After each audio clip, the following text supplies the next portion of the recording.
Stop that. Stop that. Stop that. Yeah.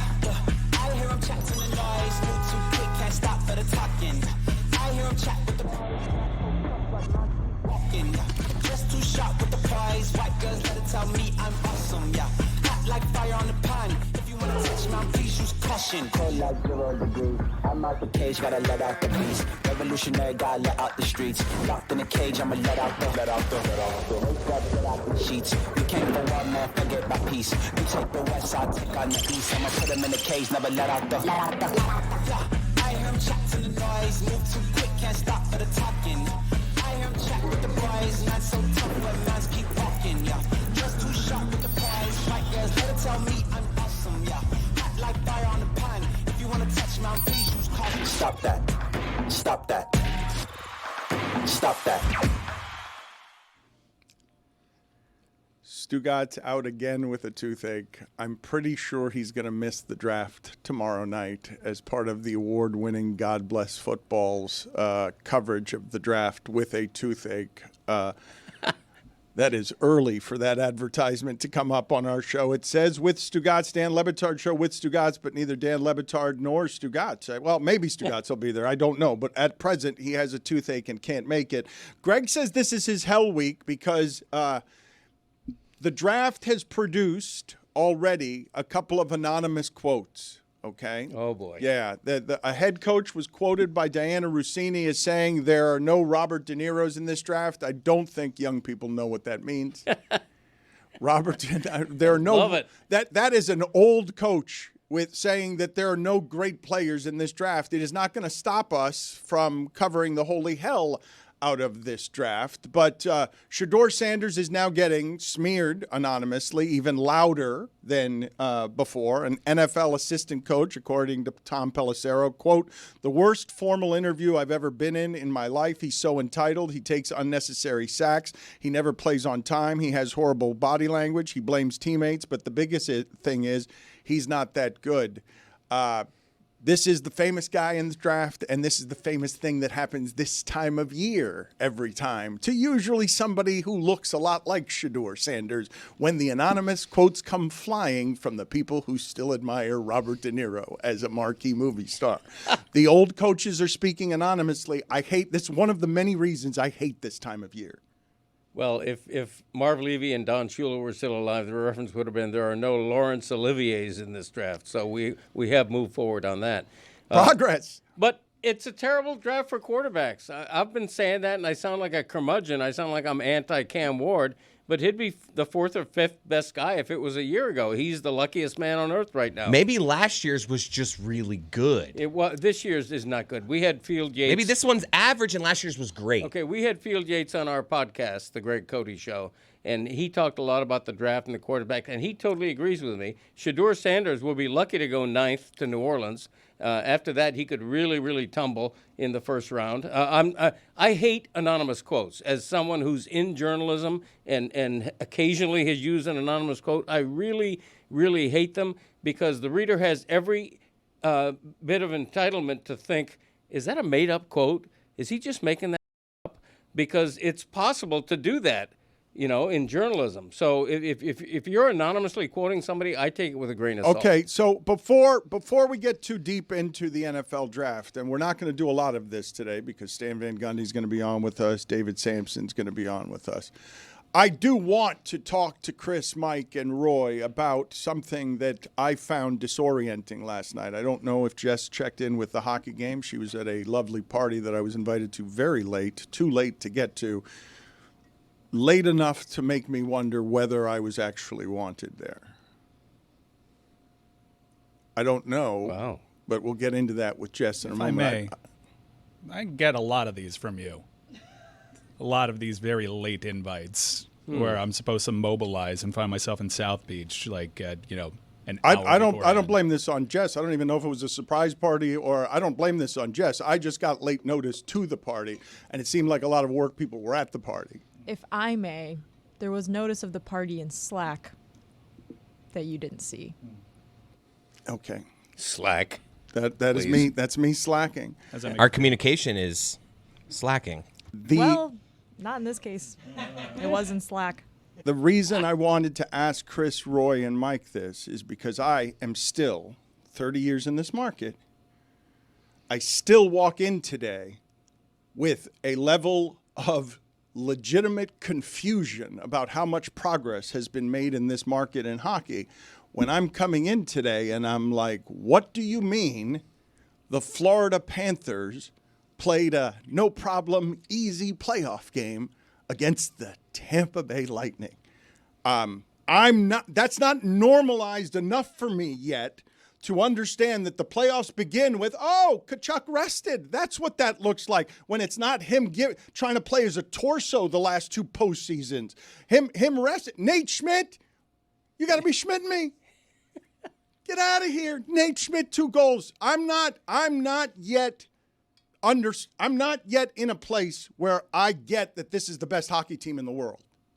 That's strange. I mean, they beat them in 5 games last year on their way to a Stanley Cup, their second straight Stanley Cup appearance in the final. So, I mean, I understand what you're saying because Tampa was so dynastic, but this is, I mean, Florida's already had like a 3-year No, but run. it's not just that. It's still Vasilevsky. Like, it's still. He was the second best 88 on the ice. But I'm saying that's still that goalie. Like, I've seen that snuff out a blueprint by getting hot in the playoffs. Like, I understand that you guys are looking at me, where you been, but I expect Tampa to turn into something else in the playoffs. I don't expect the Panthers to do it. They did it last year. I mean, but to your point, I think if Tampa wins Game 2 6-2, nobody's surprised. At least I'm not. If this series goes 7 games, nobody's surprised.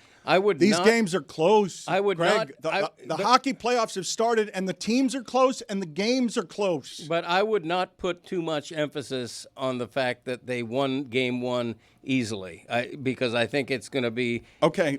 But can I do this though, please? They went on the road in the place where they made championships in hockey in Florida matter and made it look easy. Like, no. That's the gulf between the Celtics and the Heat now from when they were close, and the gulf between the Lightning and the Panthers now in terms of the attitude you guys have of like, yeah, we expected that. I don't go into that expecting that. Well, one, everybody except for Aaron Ekblad returned to the ice. So the Panthers, they can basically run 5 lines out there right now as far as their forwards is concerned. And 2, you can beat Andrei Vasilevsky by creating traffic. The first 2 goals that they had were via deflection because he couldn't really see the puck and he couldn't adjust to it. Sam Bennett bunting it in. What a pass. What a pass from Samoskevich. Oh, my God. How do you do that? A waist-high pass, and he's using his stick to put it in. That's unbelievable. You guys can say to me that's how you beat Vasilevsky. I've seen him beat the Panthers. I've seen the most overwhelming offense I had ever seen in a Panthers uniform snuffed out by that person. So you can tell me the way he can be beat. That's like 3 years ago, though. That was a whole completely different style. Totally that the Panthers had. That was a different Panther team. Florida actually did quite well against Vasilevsky last season. I'm always going to have that PTSD, so I'm with you, but I don't think you're allowed to be surprised by it anymore. And maybe what you're doing is 30 years in this market covering this team, understanding that this is such an outlier on their timeline as a franchise as a whole that any kind of success still is bewildering. But at a certain point, when it comes to these 2 teams, we have to realize that the dynamic has shifted some. That being said, Tampa has home ice in this series for a reason. Not anymore. Not anymore. But Tampa retooled their roster. They got rid of Sergachev. They got rid of Stamkos. They brought in Gensel. They have more guys playing the best hockey of their careers right now after that reshaping of their roster. So, like, this is still going to be a long series, I think. My biggest takeaway from last night was John Cooper seemed panicked. That challenge was a bad challenge. It cost them another goal. Yep. It just kind of seemed like he felt 3-1, I have to challenge this. I don't even know if it's going to work, but it's just I'm desperate right now. And that was just that was good to see. I love John Cooper, that interview. They asked him, why'd you challenge that? He's like, these things go. Were you either mad way. at Tkachuk for the mistake early? Did you get mad at him? After a 3-point game, I don't the think penalty? anybody was. Like, No. Yeah, but look, they're power play merchants. You have to stay out of the box. When Florida has had success against Tampa in the playoffs, it's because they played disciplined hockey. But last night, those 2 teams weren't even remotely close. Forsling was doing the same things to Kucherov that he'd been doing his entire career. That guy has Kucherov in absolute hell. I think for me, the biggest surprise, outside of Nate Schmidt playing a good hockey game and scoring 2 goals randomly, was how sharp Matthew Tkachuk looked. That goal that he had in the crease where he just had Vasilevsky having no idea where he was going to go. He could have deked 14 more times. It was incredible. He stood there just going back and forth. And he had so much room in front of him. I think that's the thing. Like, Tampa's going to they'll have a day to adjust, and I imagine they'll have a different defensive effort, but they were a bit of a nightmare with those passing lanes. The thing that I'm saying, though, is easy on the road. Like,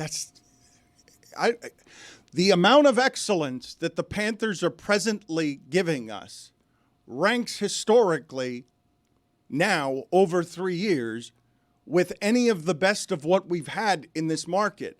You guys are flipping about what Tampa was and like it was a long time ago, and I understand things age quickly, but in the state of Florida, that has made hockey matter because its excellence is now what the Panthers are looking to embark on. They've just started this part of the journey, but going on the road and beating that team, that goalie, that franchise, like, I'm still not, I will not shrug that off. Having seen Pavel Bure have great seasons and then get swept in the playoffs, not win a single playoff game because it's hard to win on the road or at home or anywhere in the hockey playoffs. These games are all close. That one wasn't. But this is not a flash in the pan. The Panthers have been really good for 4 years. This qualifies now as sustained excellence. They have a great GM, a great coach, elite players. But to the point I made earlier about this probably going to be a 7-game series, Tampa Bay is really, really good. They led the NHL in goal scoring. They led the Eastern Conference in giving up the fewest goals. Their goals differential was the best in the league by a lot. This is a really good team. Last night, to me, showed the impact of Matthew Tkachuk. You can say that the heart of this team is Alexander Barkov. Say whatever you want. The heart of this team is Matthew Tkachuk. He's the spirit. He's the spark. And, man, did that show Mike last Ryan, night. the last couple of postseasons, has been talking about banged up. Somebody's banged up. In that sport, we know that these have been the body part remains of Tkachuk by the end of these seasons because of whatever he gets ground down to, however many surgeries and needles and ridiculousness he has to endure to just get on the ice. Him not playing for 2 months, I can't even imagine how much his body has recovered, but it looked like it last night. I just looked it up. Outside of the Vegas series in the final 2 seasons ago, the Panthers have won the first road playoff game of every series. So this is honestly what they do. They go on the road, they shock a team, and then, they'll give one at home and kind of even it out. But the Panthers have started series on the road fantastically. Did you guys feel a statement shivering up and down the coast of Florida? Is that what you guys felt last night? Statement game. A statement shivering up and down the coast. Was it felt along the whole coastline? Did it get to Canada, the statement? I think the statement is, like, top to bottom, this is the deepest Florida Panther team that we've seen in a while. Roy's absolutely right. They can go 5 lines deep. You guys are saying they're deeper than last year. You're saying they're better than last year is what you're saying. No, I'm not saying that they're better than last year. I'm just flatly saying they're deeper. I mean, we'll see. Florida last year was a nightmare to play with. Can they ratchet up that kind of intensity? They have a more flair type of wingers this year than last year. Last year they had some like goons on. Especially on that fourth line. This year, your fourth line is Evan Rodriguez and Jesper Boquist, which is insane to me. Your third liner has Brad Marchand's a third liner, and he's by far the worst forward of that 3. Uh-oh. Here we are again. I don't think he was good. You were still yelling about this before the show. I got to talk If Brad to Marchand's name wasn't Brad Marchand and it was, say, for example, AJ Greer, we'd be wondering, why does this guy get so much playing time? It's just He's odd. a veteran. It's just odd to do it. Like he had a couple bad plays last night, and he had a play that created a goal, and it's like you're dismissing that play. No, I saw the shot near post that created the goal that was actually created by Lusty. And then Schmidt just cleaned it up. But it just seems unnecessary to do this after last night. No, it's a whole thing. Like, he's going to get opportunities because he's playing with good players, and I don't think his output would be better than Jesper, for example, or Evan Rodriguez. Evan Rodriguez led the Stanley Cup final in goals, and he's a fourth liner. on this team right now. My whole thing with Brad Marchand is he's just not the same player, and if his name wasn't that, we'd be feeling a little differently about it. I'm pro Rodriguez always. He owes us a shirtless roller coaster ride. He said if they won the title that he would come on shirtless and do a roller coaster. Mike's getting a bit out of control in general on Marchand. It's a little bit messy, but he's also at the high end of, I got a squad in a sport that I like. It's physical, and so he comes in here this morning, and he's been doing this for a minute. He turns on his music. And I don't think anybody here was ready at 8 a.m. for whatever it is that was. I heard some Pearl Jam, but the rest of you wake differently than the rest. There are different wake-ups here, right? So that music was aggressive for 8 a.m., was it not? It's too early to be listening to Eddie Vedder. You can always tell Mike's mood by the music that you get when you walk in. In general, I like the music, but there are some days I'm like, we're in a mood today. Well, that's a hockey song. That's a hockey sound. Well, what was today? Look, different people receive music different ways. I will tell you that clubhouses are temperamental places. I have seen Albert Bell take a bat to a thermostat because he wanted the temperature where he wanted it, and other people that's wanted Albert Bell, though. No, but Jose leaned. I've seen him throw like a hunting knife across the locker room and embed itself in a wall because he didn't like the clubhouse music. He wanted Latin music, and there were like schisms in their locker room. Well, Ricky's got 20 years in this clubhouse, and part of his process artistically before the show is dating back to when he would do the prep in his studio would be to just play music the entire time. Are you referring to yourself in the third person? Yeah. Oh, that does not sound great. That's what Ricky does. So in terms of choosing the music around here, I'm asking the group. I have not taken the temperature of the group. I was asking because the music hit me in the side of the face, and I was looking around the room, and I generally don't tend to hear music very much for whatever the reason is. But the rest of the room, I'm looking around, and I couldn't tell how everybody else was receiving that music. But this morning, it hit me aggressively. And so I'm asking you, how did it feel this morning to you? It wasn't playing when I walked in, but I like Pearl Jam. I love Eddie Vedder. I respect them.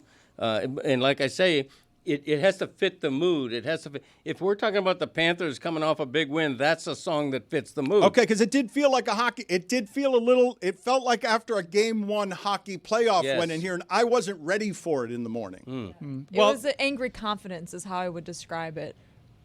I'm just seeing Pearl Jam tomorrow, so I wanted to listen to some Pearl Jam. There you go. Can we go back to Dan saying you don't hear music? What do you mean? Yeah, what's by going on that? there? I very often get lost in my thoughts, and so I tune out music or tune out sounds. It just sounds in general, and so I'm sorry about that. But look, we've had plenty of show moments by ratcheting up the vibe here before, like when we have a segment that goes viral occasionally of us doing cafecito shots because we were playing Daft Punk's One More Time because the vibes that Friday morning were really cooking. I like it when people respond to the music. I also know that when I'm not here, people really aren't playing the music because my Bluetooth connects to it right away. So afford me that. That's part of my process, please. I like that. No, I like that. We need somebody to set the vibe in here. I would love a song or music that is anti-vibe. You know, just once in my life, I want to walk into a clubhouse, a sports clubhouse, and hear Adele, for example. You know, just something that isn't stereotypical. Yeah.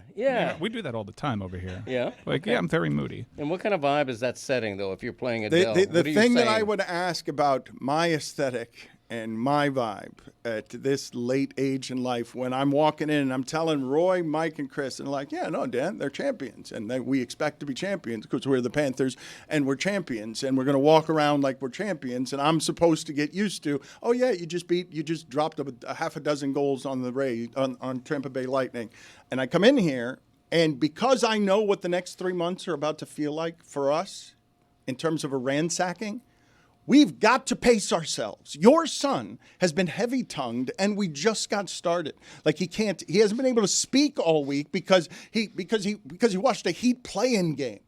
And so I need to pace ourselves because what you guys are telling me and what the Panthers are saying to me in a statement that felt across the coast and into Canada is, we still got the best team. Down here, we're going to do what Tampa did where they'd add bodies late in the season, and ours is going to be Kachuk. But Mike Ryan's got to pace himself. You can't open with Queens of the Stone Age. You gotta build up to that. You can't start That was a good pull by Dan. Unexpected. Guys, I just played Pearl Jam. It was Given to Fly. Like, it's a very soft song. Yeah, like, sometimes I'm with you. I'll be listening to death metal occasionally, but today I am pacing myself. In fact, you're the one putting the cart before the horse. I still think this is going to be a very long series. There's enough heavy metal and hard rock to last the entire playoffs. We don't want to have to worry about running out of that. But I agree with Mike. It's going to go 7 games.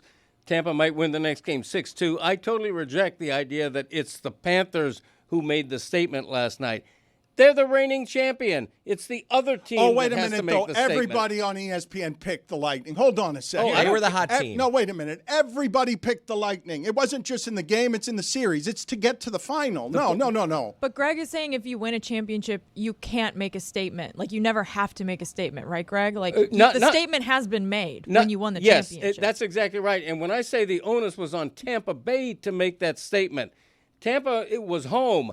They scored the most goals this season. It was on them to say, hey, you're coming into our house now, champions. Watch who's better tonight. And they fell flat. That was excellent trash talk by you. Quite they the fell promo. flat, but it doesn't mean that the series is going to be like this. It ain't. At what age are you and I too old to be into our house? You're coming into our house. Well, you're too old to say that. I can still get away with it because I've got the street cred.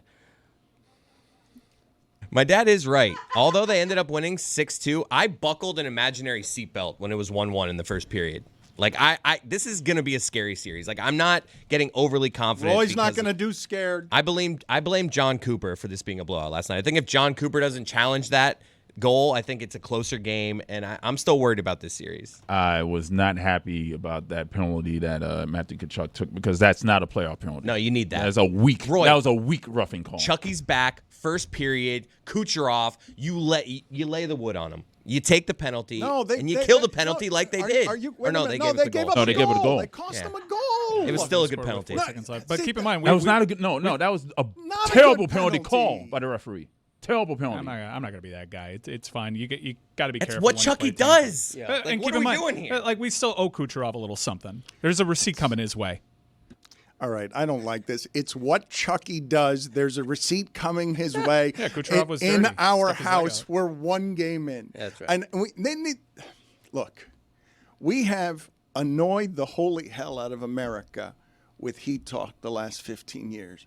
We're going to slide effortlessly into tune-out content of flexing our house. I'm still worried about a close series.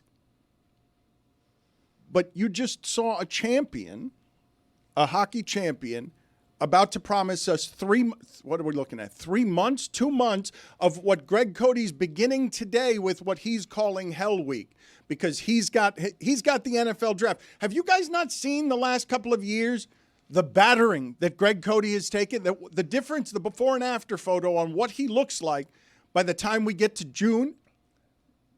When hockey has ransacked him and basketball has ransacked him, Brother, this is a glass house.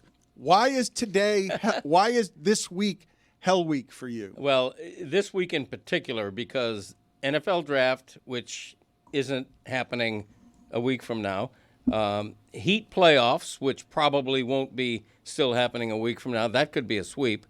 But Panthers are in for a long run. Okay, so it's Hell Week now because I'm juggling 3 things. Having said that, it's also a delightful week because my favorite thing in life is to be able to bitch and moan and complain about things that I love, right? So that's what I can do this week only, okay? The journalist in me can say, wow, I am so blessed to be living in this city where there's so much going on. I have one great team in the playoffs, one lucky to be there. NFL draft, Dolphins drafting 13th. Who are they going to pick? A local guy going number 1. Cam Ward, absolutely luckiest man on earth, Cam Ward. But I also like to complain about it because I'm too old to do this. That's part of me. So I love both sides. Let me examine this for a second, because I do believe that America's greatest pastime right now is complaining. I think it's the greatest sport. Yeah, it's beautiful. I put it on the poll at Le Batard Show. And racism, by the way. It's all in the same. It's in the same. Complaining and racism, No, all in the same it's boat. all in the same. It takes all of us. All of us are complaining about. Took some of them. That's not about racism. That's just about complaining on the NFL helmets. It takes all of us. Look, I believe we are no more united as a people as we are around, let's just all complain about everything. It is the great sport. But when he says that this is the only week that he has where it's something he absolutely loves and he's allowed to complain about it, that is the descent of the American sports media as it ages. Like, that is exactly how it is. You cover sports, kind of hating it, kind of complaining about it, and also while celebrating it, because the content machine can't be all pure. Like, the amount of excess that this NFL draft has now become, where it really is the intersection of, you love college football, you miss it. You love pro football, you miss it. You're bored by baseball and MMA and basketball. You're just sitting around waiting for football to get back. All right, we're going to throw in the middle of the NBA playoffs this giant thing, in the middle of the NHL playoffs, an event where we're just transactions. And America's going to eat every bit of it up. Wildly entertaining, simulcasts all over the place, a spectacle. Like, to see sports become that this night become like second to the Super Bowl outside of games is a nutty evolution. I've always, like, over the last few years, it took a couple of like deeper runs, especially with the Panthers getting good in hockey. That helped, but it's not the Super Bowl for me. It's certainly not March Madness for me, because the games don't actually live up. To me, this is the best time on the sports calendar. You have both playoffs starting their first rounds. You have like 4 game nights in both leagues going off. You have the NFL draft. Hell, you got Talladega going on this week. You just had WrestleMania. Masters. You're coming off the Masters. Like, this month of sports, to me, is why I love it so much. You have big-time European soccer games, all of it, all happening at the same time. Messi. We haven't even talked about Messi. I was about to say, oh, by the way, we have the most famous athlete in the world leading Inter Miami into the semifinals of what would be their biggest trophy. So what a wonderful time, to Mike's point. It's just terrific. But I can complain because I'm working too hard, blah, blah, blah, blah, blah, blah, but I love it. Over the next couple of months, he's going to take a battering. He begins with surgery. All right, he's tumbling out of surgery. He's been out for 2 weeks. This chair is going to take a battering. Stugotz is out with a toothache. You've seen Zaslow's been battered over the last couple of weeks. Where's your status? Zaslow's going to be around for the next couple of months. What is your status with him and your rivalry? I don't consider it to be a rivalry. I mean, I don't know. Is he still wearing backward caps? I haven't kept track of him. He is. Okay, he's still doing that? Greg is Don Draper right now. He's saying, I don't think about him at all. Yeah, not a big fan of middle-aged men wearing backward caps. Oh, but God. I love Yesterday for Zaslow. me. Yeah, he's great. I mean, Do you love Zaslow? Yeah, Do you? No, I mean, I respect his place in this market. Been down here a long time, leaning into a mic, longer than I have.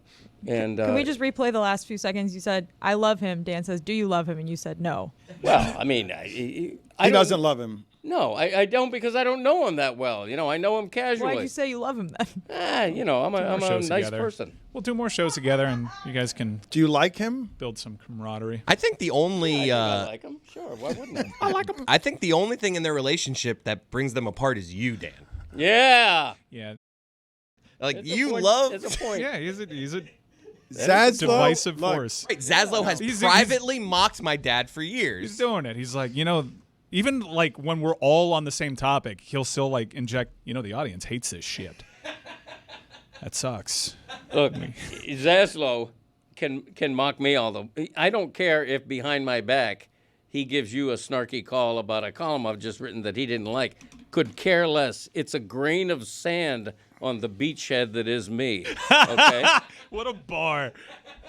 Look. I love you, Greg. Look, the part you guys say that I'm during here, okay? But the part that is unsaid, and I can swear to you, Greg's never said to me anything about Zaslow that is negative. But I know that Greg doesn't respect Zaslow as a journalist because the print guys don't love the way the radio guys do business. And this is a print guy. So without even asking Greg, I know how he feels about the entity that is Sports Radio Zaslow. Understood, but you did ask him. I will say this. If you're looking at me saying, yeah, I'm a journalist, while you're wearing a Panthers jersey, it doesn't necessarily fly. I do think, and Dan's guilty of this, I think everybody is, like, people tend to confuse journalists and insiders or personalities. Like, even though I own, for example, I own a Canes media company. Sure. We do a fair amount. I'm on today at 1 o'clock. Co-hosting with D-Money and Peter Rees. Check it out. Official Canes Insight. Subscribe. We do a fair amount of journalism, really good journalism. I don't think there's anybody that covers the Miami Hurricanes top to bottom better than us. But I myself am not a journalist. I vet things through journalism means, especially like when I get involved in some of that story, but I never pretend to. I didn't go to journalism school. I don't have the bona fides. I'm an insider, I guess. Sure. And I apply those rules, but I think all too often we lump people into journalists and also into journalism, and also people are way too comfortable calling themselves journalists when they're not. Right. I think that is an earned title. It's like calling myself a doctor just because, I bandaged somebody up one time. I think that there's a procedure that you go through. Yeah. No, you're right. It's a gray area now where it didn't used to be. You are absolutely a Canes insider. Zaslow may be an expert on the Panthers. I'm just saying if you tout your expertise while wearing a Panthers jersey, what you are is not impartial. That's what you are. And you don't respect that.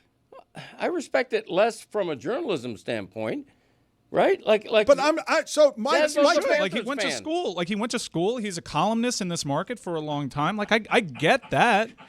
It's like it might be a bygone era. All right, look. But speaking of journalists, creepy look. Jessica, I wanted to ask you about this because I'm not a journalist either. You've done.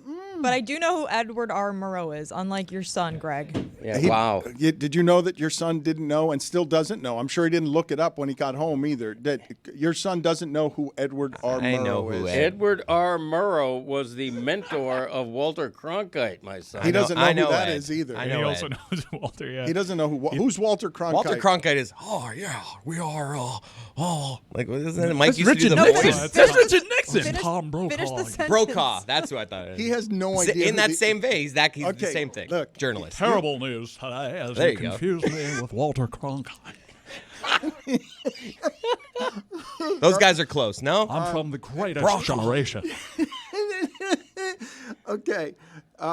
Jessica, I do think you have both studied and worked as a journalist, but the thing that I wanted to ask you guys, because Kevin Clark, it has been great delight to go from speaking at Michelle Kaufman's University of Miami class, where Kevin Clark is, to watching Kevin Clark today get to be on Paul Feinbaum, and he's going to enrage all of Paul Feinbaum's audience because he's going to be aggressively Miami, and that has never happened on the Feinbaum show. And Kevin Clark, you know what of him, Jessica? Like, are you guys friendly away from work? Yes, we're friends.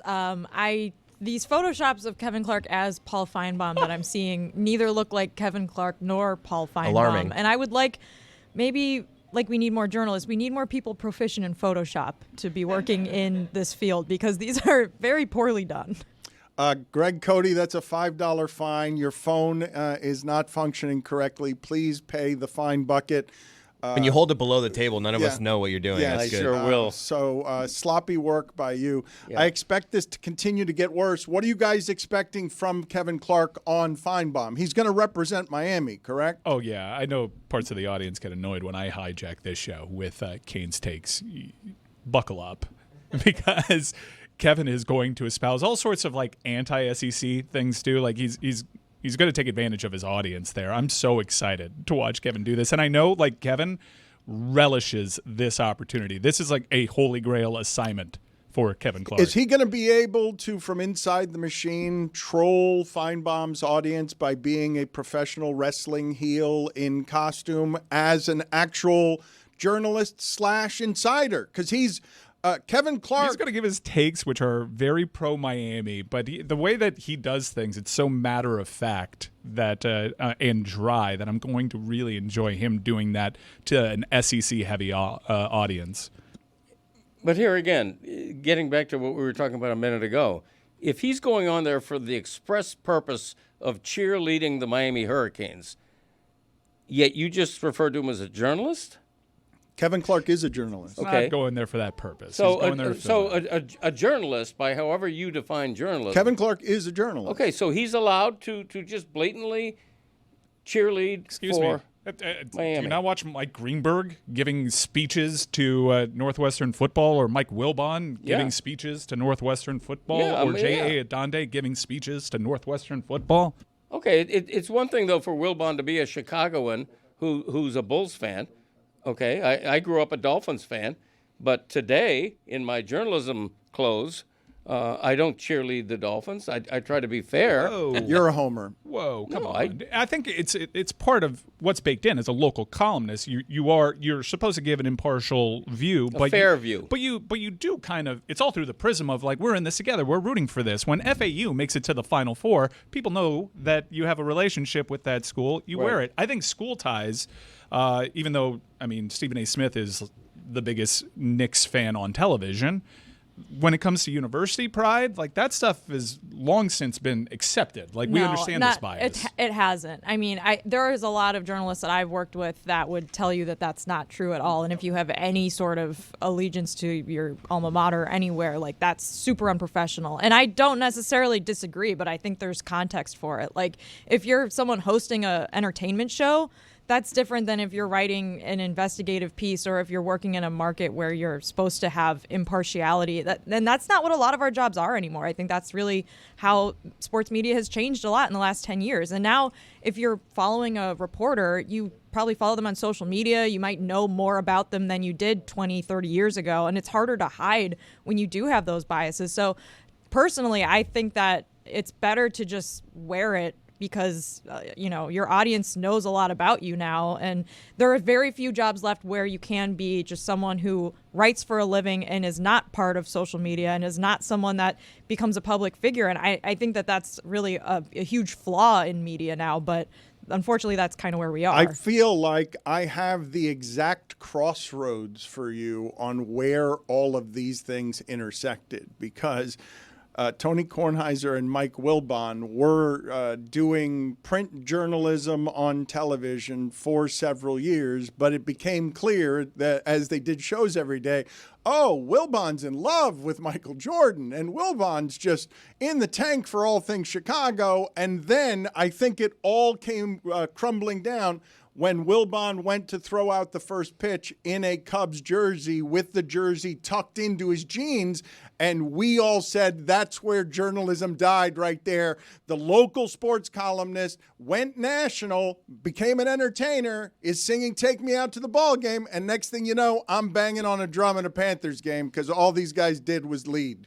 I'd also say opinion columnists are sort of a separate category. Greg, people read your column because they want to hear your opinion, and your opinion is informed by your feelings about the Dolphins that you can't really separate from the reporting that you do before you write your column. So I think that there's a little bit of a different situation there for opinion columnists. I agree with you, and to Mike's point, what he said earlier, I don't think I cheerlead any team. I don't think I'm a homer for the Dolphins or any team, but I root for my community. I write for readers, not for teams. Is it better for me? Is it better for business? Do my columns read more when I'm writing about a great team on a great run? Yes. Okay, would I mind the Panthers being back in the Stanley Cup final? Hell no. And a lot of it segues into performance art as well, particularly on my podcast and on this show. When I write and then say and then make a whole big point of McDavid is overrated, okay? Am I for real? Am I serious about that, or am I just joking? Is that performance art? I like the idea that people aren't quite sure. Okay, now, me saying McDavid is overrated in the middle of all that probably came off as me being a Panthers homer. I live with that. I'm not banging a drum at a game. That's just a side effect, It though. probably did. Yeah. It's a side effect. That doesn't mean that's what it is. Yeah. Right. You really enjoyed that attention, though. Like, sure. as it's nice to dance along the nobility of journalism, and every once in a while you stick your beak in the final and just say McDavid's overrated, right, and make yourself the center of the story, which isn't exactly journalism. Well, it's not all about nobility, though. It's about fun, too. especially with me, more than I dare say most Really? columnists. Yes. Really? You're the most fun. Put it on the poll at Le Batard Show. Is Greg Cote the most fun of the columnists? On second thought, you should have tucked in your shirt. Like the jersey when you did the banging of the drum, you should have tucked it in. You can't do that with a hockey jersey. No, but To show respect for but as a Wilbon. nod- Exactly. As a nod Homage. to Wilbon. Get out of here. Yeah. I want to track back to something that Jess said because it's such a bygone era here in the United States. But I was wrong. Like, there are impartial journalists. Like, I know Bruce Feldman went to Miami, but you can't tell really from his reporting all that much. I mean, he might have an inside scoop on Cristobal here and there, but it is disguised at the top line. But also, this is very American. When I think to following European football journalists or even like studio personalities, the player analysts, you understand that they have a pledge to their badge because of who they played for. But the impartial analyst, you have to do some serious digging to find out which clubs they support. And I actually appreciate that. And we have kind of lost our way here. I would say it's sort of like outlet to outlet, though. Like the New York Times has a really strict policy on any of the reporters commenting on politics, and the Washington Post is similar in that way. And that's different than the Athletic. It's different, obviously, than ESPN for certain people. I think for some of their reporters, they probably do have some sort of policy in place where they don't want them to share what they like, what they root for, anything like that. They want them just to do like basic reporting. But I think the best of both worlds for us is like if you can be entertaining while also have a little bit of a reporting thread, or at least not spread misinformation. And that's obviously a hard needle to thread because the more serious reporting you want to do, sometimes the less fun it is. But I think you kind of are trying to strike a balance, and I think our show at least tries to do that. Well, let's see if we can navigate it in this particular thicket that I head into with David Samson of Nothing Personal. David Samson, as I've told you on his podcast, tackles a lot of stuff a lot of other people won't. And so I imagine there's a bit of a difference right now between how Shannon Sharpe is being covered in the mainstream media and how it is that the internet discusses him now. As David, as we talk about journalism, this is what you had happen yesterday that I was watching. I was like, whoa, all right, that's different. So McAfee's got his own thing that he rents to ESPN, and that's a wrestling show. And now a wrestling character is talking about the Shannon Sharpe lawsuit on ESPN's airwaves, but Pat McAfee has his thing. Stephen A. Smith has his thing and spends his entire show away from ESPN saying, this is a podcast I own and operate. And he's talking about all the things related to Shannon Sharpe that he can discuss, while in the unusual thicket, David, where I'm reading Disney getting headlines and no comments around 19-year-old woman allegedly mad because of an Instagram live that was Shannon Sharpe having sex loudly with another woman. All of this in Disney's thicket. And you've got McAfee's got his own show, Stephen A. Smith has his own show, and Shannon Sharpe is on Instagram, not talking about it on ESPN, now outing and doxing an accuser, and there's a big public fight in which a lawyer for Shannon Sharpe is saying that the woman turned down a $10 million settlement. This story is a mess. We should be waiting for facts. There's more time for it to unspool. But what do you make of what you've seen so far? Well, first we have to talk about what a settlement means, just because it's been so unclear, where people assume when you make a settlement offer, that means that you're automatically guilty or that you've done the underlying action. Actually, it's a math equation, believe it or not. When you have a lawsuit that is pending, you speak to your lawyers and they talk to you about the probability. So if he's being sued for $50 million, stay with me here, Dan, and the lawyer says, Shannon, there's a 10% chance of this happening, of the victory against you, of you losing. 10% of 50 million is $5 million. That means the value of the lawsuit is $5 million. But the legal fees are going to be $8 million, no matter what. If you have no liability or if you're found liable for 50 million, you're going to pay me $8 million. That's a total of $13 million. That's when you go to the other side and you say, I'll give you 10. That doesn't mean I did it. Doesn't mean I didn't do it. It's called a nuisance settlement amount, and it's discovered through a simple math equation based on probability. And that's all it does. So when the 10 million was offered, now people go crazy. Oh my God, how can you be so stupid as to say you didn't do it and then offer 10? That's how. Take us through the most interesting parts of this, understanding that it's a civil suit and understanding that there were strategic leaks over the weekend in order to try. And people were prepared for whatever this weekend brought. So when you have a lawsuit or you're negotiating a contract, you absolutely, whether it's with a player, whether you're buying another business, in the business world, there's all sorts of publications that we don't focus on in sports media. There's business publications, there's industry publications where leaks happen all the time, and they're done to further your position in a negotiation.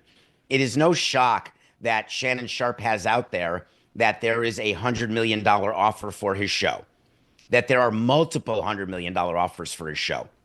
That doesn't mean they exist. We've seen that in the sports world where agents say, oh, we've got 5 teams interested in my player at 25 million, and you know there aren't even 2 teams. But you feel like you're in the dark, so you may make a bigger offer. What Sharpe is doing with his show is smart, trying to maximize value by leaking out there that there could be 9-figure offers multiple. David, then all of a sudden, sorry, go ahead. David, if I'm in a courtroom and I take the Fifth Amendment, I'm not incriminating myself, yet the public perception would be, what is he hiding? Why doesn't he want to answer?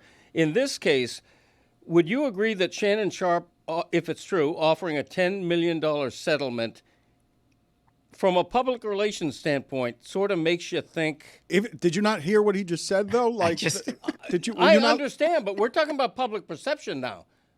Well, but no, David, I guess I don't know that he wasn't necessarily listening. I was listening. Okay, I was listening. Okay, but he's just talking about he's coming into this position. What Greg is saying to you is, I've arrived at the position that $10 million means you're guilty. You explained everything you did, and he's like, yeah, and $10 million still makes me feel like you're guilty. I understand that when a lawyer is telling me that, and when a former club president is telling me that. What I'm asking you is, from a public perception standpoint, does that serve Shannon Sharpe to have it out there? And I understand his question in this regard, David. They've decided to make a mud fight out of this. And if all of this gets this kind of dirty, it's the kind of thing you're exactly trying to avoid when everybody is fighting over money. Not anymore, though, I don't think. And exactly. I'm curious to hear David's thoughts on this. It seems as though media personalities, especially in sports, have taken their hint from politics and how they just power through.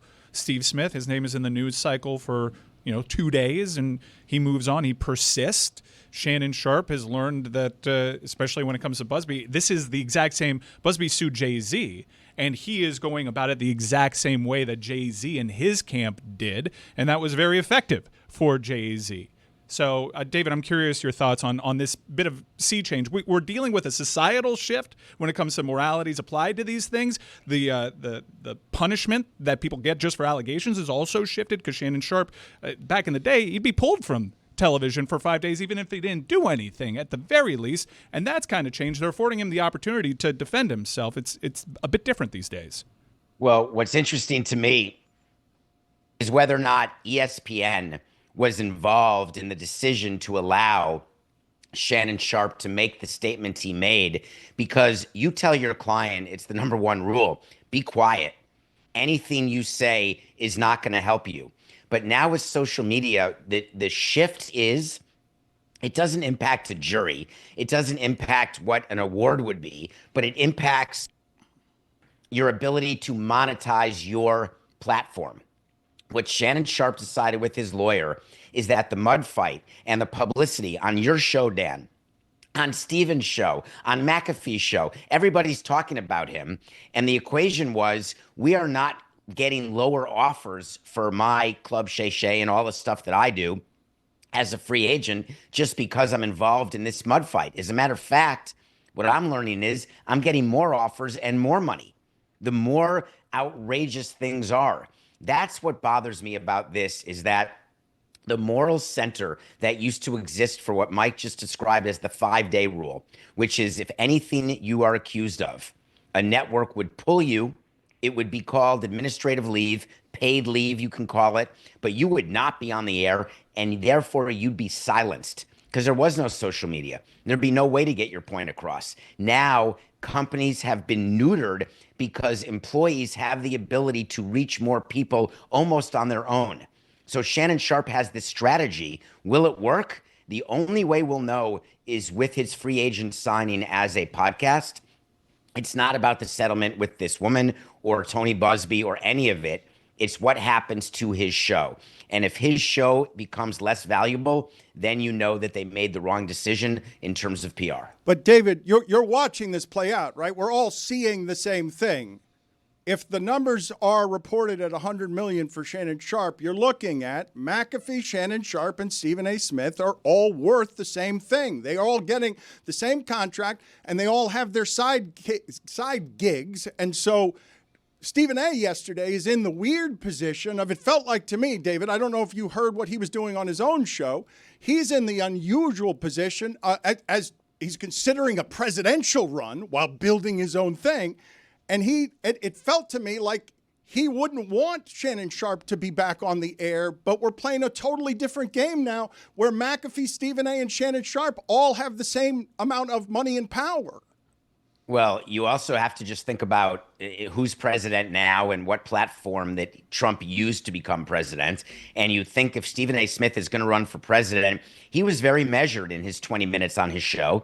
He actually said, I don't know anything. I brought Shannon to ESPN. I attempted. He's my partner. He's my friend. And I want to believe him because I want it to not be true, but I just don't know. But by the way, he did a read for Prize Picks before the show. He then did an entire conversation about how he has ESPN bosses, how while it's his own show, the podcast, he's got other employers. So he was very measured because you don't want to be on the wrong side of this, no matter whether it's your friend or not, having nothing to do with being president. As a matter of fact, you have a better chance to become president than monetizing your podcast if you're on the wrong side of an issue like this one. And in the middle of it, right, just powering through, oh, my God, I don't know what's true there, where a woman just got strategically outed yesterday by name, right? And so that's where this gets super dirty, wherever it is that Shannon Sharpe can frame here as a victim.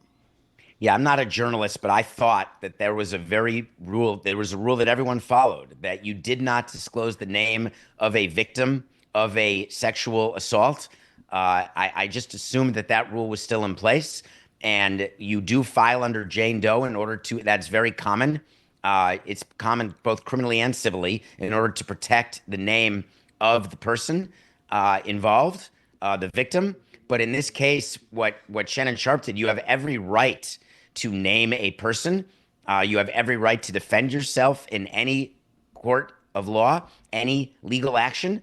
That's an interesting choice, though, because more so than the $10 million settlement offer, I found the choice to name the name the more suspect choice. Well, David, I don't think it was necessary. David, well, wait a minute. So now it gets dirtier and dirtier and more shameless. And, Mary Kate Cornett is suing Pat McAfee, allegedly, because you can't just be on these airwaves ruining lives, David. There has to be a standard, right? Well, there is, Dan. There are laws about that. There's libel, there's slander, there's defamation, there's absolute protection. And when you are a public figure, you give up many of those protections. And that is well established by the Supreme Court. You, Dan, people can say anything they want about every one of us on this show, actually. And there is nothing that we can do about that. Any other takes that you can find helpful here while trying to navigate we don't know what the facts on some of these things are, but we know that things are loud, explosive, and going to get messy before we even get to the facts.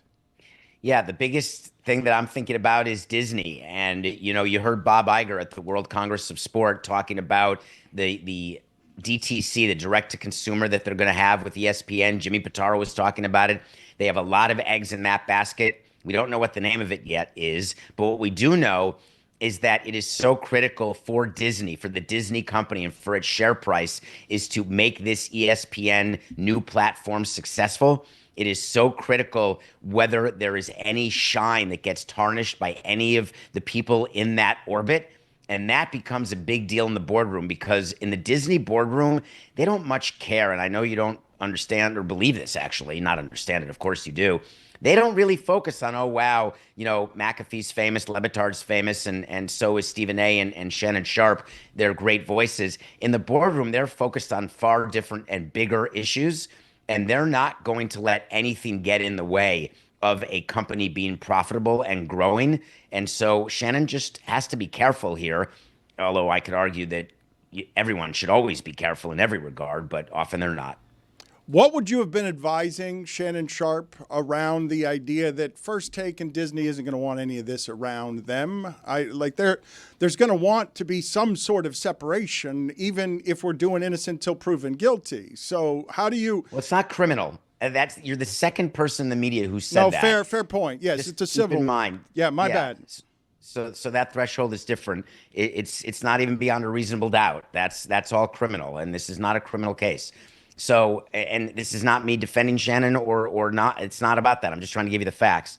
And I just what concerns me most about what Shannon did, and forget the action that he's accused of, which we don't know. We don't know the facts. The reason why we should all be quiet about this issue is that we don't know. And we're in the world of speculation. That's what we do in sports media and in business. But it would be far more interesting to speculate on things happening with sports teams and the business of sports than when it involves a person and a violent sexual act. I don't want to be in the business of speculating about that on either side, because it's not appropriate. I'd much rather speculate why everyone's going to watch the draft instead of a Marlins game. All right, then let's move on to other sports subject. The Paul Skeens bobblehead situation. Can you explain to me how that could have gone worse? Oh, this is a great story. Paul Skeens, I didn't get one of these bobbleheads for you guys. Paul Skeens is the best pitcher in baseball in theory, the face of baseball, and the Pirates, who have had a bunch of missteps this season in the organization, they did a bobblehead night, but they didn't do a bobblehead for everybody. So unlike Ohtani with the Dodgers, where everyone got a bobblehead and still they waited online for 4 hours, in Pittsburgh, they really did wait online for multiple hours because they didn't know whether they'd get one. And then the Pirates announced, by the way, just kidding, everyone can get one. And I was laughing about this because when we do a bobblehead order, we don't have an extra 5,000 or 8,000 bobbleheads sitting around. We get an extra pallet to give to the player and to the employees and the staff. But did they just buy all those extra and they were going to sit on them? Why wouldn't they have announced from the beginning that they were doing 20,000 or 25,000? It's just such a great example. The Pirates are just stepping in it, and I feel for Cody. This all happened because of Cody, because it's his favorite hat, and he wears that pirate hat all the time, and I just feel like you can't wear it anymore, Chris. Fair. I'll retire it. You need to. Thoughts on Aaron Rodgers' Jets exit? Is he joking? You're telling me I've done a lot of bad stuff as a president. I never had a player fly in. I always fly to them.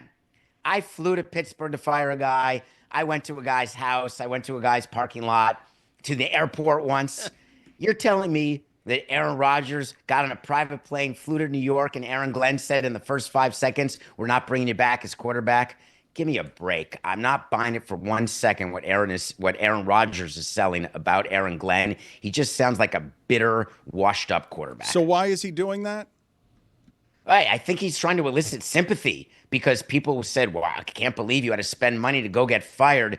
It's actually silly to me. Aaron Rodgers knew before that meeting, and he was there, my guess is, begging for an option because he wanted the option. It's actually a money difference for him, and it's just he's pretending that he hasn't made a decision.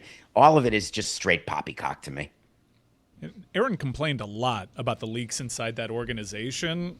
I guess credit to the Jets for letting Aaron shape this narrative and just close the book on him. We're done. We're not going to be in the business of leaking stuff out about Aaron, even though David just articulated something that I hadn't considered, which is, Aaron could also be lying. There's that. The story couldn't be like fully on the up and up. And I guess we should probably all scrutinize what Aaron Rodgers says a little bit more. I thought we scrutinized everything he says. Can you imagine how the phone call, hey, Aaron, do me a favor and fly to meet me in my office in Florida. Well, what's it about? No, I want to talk about next year's plan. All right, I'll be there. And then 2 seconds in, by the way, you're fired. There's no way the Jets did that. And if it turns out to be true, I would fire Aaron Glenn right now. Okay. That's what I wanted to ask, because if Aaron is telling the truth here, my whole thing was, look, they didn't draw this out. They told you to your face. He brought in the general manager. We're not going to bring you back. That's a direct conversation. That might seem foreign, considering how long Aaron Rodgers likes to stretch things out. But I thought that was actually respectful of his time. You're saying that if Aaron Rodgers and his story about Aaron Glenn is true, that is actually worthy of the criticism that Aaron Rodgers is directing their way. If it's true, yes. If they were going to get rid of him, and if I'm Aaron Glenn, I'm flying to him in California. That would be the way to show Aaron Rodgers respect and to have this beyond reproach, is just to fly to California, go to his house, because then you can fire him in 2 seconds, tell him he's not coming back, and you're good. You can even have him at a lunch, and you do it at the beginning and say, hey, if you want to stay for the Greek salad, be my guest, or you can just go home. But you don't make him fly across country. All right, we've got to go, David, because Stan Van Gundy has arrived. Just give me the coldest firing. Where'd you have to go? Did you say a parking lot? The coldest firing where you had to go somewhere and just like ransack someone on the way to their car. Well, that is a bad one, but no, I flew to Pittsburgh, but I didn't have time to go to the guy's house, so I made him come to the airport, and I went out of security, fired him, and then went back through security to fly back to Florida. All right, excellent work by you, Samson. You're you're ruthless. Look at Stan Van Gundy, just mortified by you. No, Stan wants to be rid of you. Get out of here. You are just a cold corporate demon. You love he takes pride in telling that story. I ran through security, fired the guy, and ran out. Smiled the whole time. Mouth. Well, I flew to see him, though. I didn't make him fly to me. Get Stan. out of here. Get out of here. No. He just loves why does he love telling stories? look at Tony. Welcome, Tony. Thank you, Dan. Hola.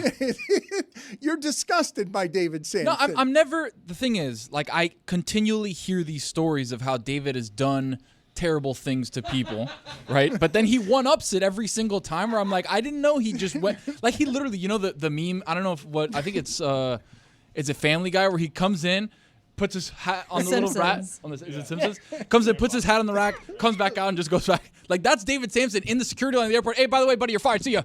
And just keeps going. It's like diabolical. Stan, it's nice to see you. We've got Magic at Celtics tonight. Mike Ryan was just talking about Aaron Rodgers. Mike Ryan has read the audiobook. Stan, I need a ruling from you. If you've listened to the audiobook, have you read the book? I believe that is I'm sorry, Dan, I lost you there for a second. What book are we talking about? The question is, if you have listened to an audio book, have you read the book? I have lost you again. All right. We'll take that as a yes. We will. I'll take that as a no. Big I'll take that as a maybe. Yes in all caps. Did he plead the fifth there? What Okay, happened? look, David Samson is back heroically. David back. I also thought we putting got David down rid as a of you. yes. Why are you taking so much pride? Why are you taking pride in firing people? No, I'm taking pride in being a team player because I saw Stan Van Gundy like this. Yeah. And so I thought there was a chance that you were going to need a bailout. And so I stayed on the Zoom thinking that you may have to come back to me. Wow. You're welcome. Yes, no, heroically. There's David Samson to save us while he's ruthlessly cutting and gutting our company. Yes, because what second place to I ran through security to fire somebody? What finishes second to that? Chasing a guy through a parking lot. Go ask a former pitching coach named Brad Arnsberg how he got fired. It's a great story. It was running. It was insane. I don't know if you remember that name. It's a name from a long time ago. I do remember. It was like, I remember you. There was a tow truck. Wasn't there, like, you were climbing around a staircase in an apartment complex. There was video of you guys, like, chasing him to a second floor apartment. Wasn't there? I don't think that video exists. But I will cede my time to SVG, who has far more important things to talk about than me climbing through parking lots like Tom Cruise. All right, just stay to the side there. We'll see if we can get Stan Van Gundy's technology right. He's got Magic at Celtics is at 7 o'clock tonight on TNT. It's followed by Game 2 of Warriors at Rockets. And the question I was asking, Stan, is if Mike Ryan has heard an audiobook about Aaron Rodgers, has he read a book about Aaron Rodgers? I would say yes. That counts. Congratulations. I just Adam feel good Downs, about yes that. already. All right, I we got feel the good with that. I was Finally, it was worth it. on. I was a little worth scared it. when you prefaced it by Mike Ryan first, because Yes. that's all sorts of coded. People have already made up their minds I'm at that glad we point. got our tremendous payoff. How can you say you read a book when what you did was hear a book? Because how do I say I heard a book and not get looked at weird? So now I say I read a book with my ears. So what of I it, heard a man? book. I read. I paid some money. I contributed to the hard work that this person did, and I consumed their art Okay. with my ears. You get half credit for reading a book. Not full I think credit. if you retain the information in the book, it counts. right. Yeah, sorry. I mean, people make art It's for the other word people. read Well, that it's I'm a- stumbling on. I mean, You well, haven't read a book if you haven't read a break book. down these societal norms, my friend. I don't know what to tell you. Media's changed. So have books. Okay. All right. We lost Stan again. Why are you David's back? back. Why are you? David came back to fire Stan Can't wait Van for Dan Gundy to- from retirement. Can't wait for Dan to do the whole promo again. We got Magic at Celtics. Why? Ask him the audiobook question again. I will in a second, but I want to focus my attention here. Greg Cody is saying correctly. He is saying, how have you read a book if you haven't read a book? That seems logical. It's quite a riddle he's throwing in your face. The verb is to read. Yes. Thank you. Game 2, Celtics. What do you got, Dan? Tonight's Magic at Celtics game beginning at 7 p.m. Eastern on TNT, followed by Game 2 of the Warriors at the Rockets. Stan Van Gundy, one of the famed Van Gundy brothers, And he's gone. is gone again. All right, you know what we're going to do? We're going to go ahead and stop for a second and start over is what we're going to do as a team. And we're going to see. Start I've over. got a movie question. We're going to see if Stan. You got to do Eddie Vedder again? We're going to see if Stan Van Gundy. Do you guys think you're going to try this like 6 or 7 times before we get it right? Or just going to keep doing it to me? Yeah? Live. I mean, this is going pretty well, I think. Okay. David, stay with us. The climbing the scaffolding, chasing a pitching coach. Who was it? It was you and who else? It was you and one of your minions. Was it a PR guy? No, it was Larry Beinfest. Oh, sorry. Oh, so it was you and your general manager. He's back. The president and the general manager were chasing through a parking lot a pitching coach to fire him, correct? Yes. There was video. It was on the news. I remember this. It was scandalous because was it on the second floor or the third floor? It was outside his apartment. Was he shirtless? He was shirtless. He was shirtless. Stan, you got us? Hello. How can there be video of that on like Will's This 100-point can't game? be what Stan is doing. I love Stan. Looks like he's Tonight asleep we've over got there. the Magic. Tonight's Magic at Celtics game beginning at 7 p.m. Eastern on TNT, followed by Game 2 of the Warriors at the Rockets. Stan, are you with us? If you can hear me, I'm sorry. When you listen to an audiobook, Stan, is it true that you can say you've read it? I think he's frozen again. I see him blinking, though. Technology, am I right? He just looks confused. Maybe he's messing with us. He just doesn't like us. Stan, blink a few times if you're being held hostage. I got you. All right. We did it. Can you hold up today's newspaper with the date on it? Who has newspapers anymore? I listened to the newspaper. He's a professional broadcaster. The Van Gundy family, they're broadcasters. They know how to do audio things. Stan, it's good to see you. Tonight's Magic at Celtics game beginning at 7 p.m. Eastern on TNT, followed by Game 2 of the Warriors at the Rockets. Stan, can you hear me? I got you. Yes. Can you read him? The question from Greg Cody is, have you read a book? How have you read a book if you have not read a book? No, I think audio books count. A lot of people do it that way now, you know. That's not reading, though. No, shouldn't you say I heard a book or I listened to a book? It's the word read You guys are that having you a stumble on. really difficult time, coming to grasp with the fact that I'm the most well-read person in this studio. Well Hang on a heard, second, well buddy. Heard, well heard. I'm sorry. I'm reading 3 books a week now.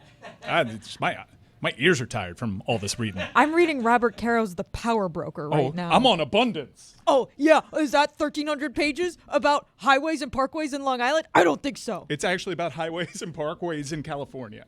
Well, New York's better. I'm reading one of those books where you have to like go cross-eyed to like look at the picture in the thing, like the old school, like you have to like pull it away slowly. Oh, look, there's a car in there. I'm reading The Pride of a Lion for the 45th Oh, for time. the love of God. Stan, are you reading anything these days? He's gone. He's gone. I think this time he just left. Are you kidding? Stan Van Frozen. So, What? David, what is the bronze medalist on coldest firings you've ever fired? That's right. I ladies. really hold on. had it- Hold on. Yes, that's right, Chris. Stan Van Frozen is I what mean, that is isn't- that's Greg's the bitten. That was a great call. Could have gone Stan Van SVF. Gundy, but he went Stan Van Van Frozen. Frozen. The bronze medalist of coldest firings in the history of David Samson's firings. Blank? Called Felipe Alou into my office, and he dropped his season tickets and his parking pass and his ID badge before I could say a word. And I fired his tushy because he dropped the stuff and then walked out of my office because he knew that's what he was doing. Stan! And so that's the only person who I've ever fired his backside. Excellent. Stan, how do you feel about David Sampson? Love you, Stan. He's muted. He's muted now. You guys got to All right, I think I'm going to make the call. You have got, Okay, there look. it is. Now look, I like David.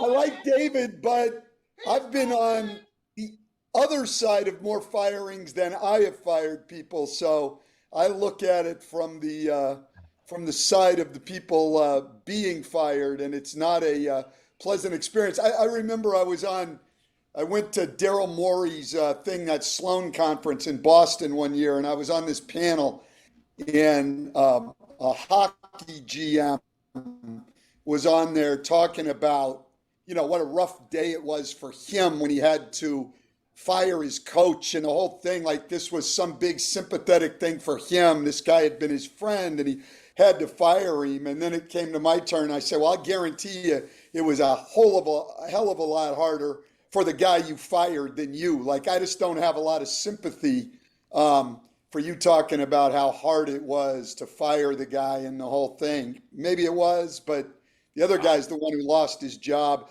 I also like David. Here's what I really love, though. 2 things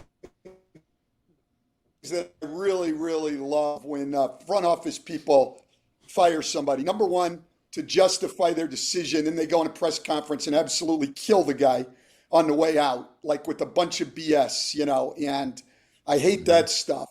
And the other one is they get on there and they say, they fired a guy, and then they say, hey, the team hasn't played well. We're all accountable. Why? What the hell do you mean we're all accountable? Who else lost their job? Everybody else picking up a paycheck tomorrow. No, you're not all accountable. You threw it on one guy. So cut the crap with the, we're all accountable. We all have to take accountability. You didn't do it that way. Yeah. Stan, 2 things for you. One, it's worse when they say I wish his family the best. I love his family. I don't like that. I've never done that in a press conference or a press release. But 2, you say no paycheck, but there's a bunch of head coaches out there who make a lot of money not to coach.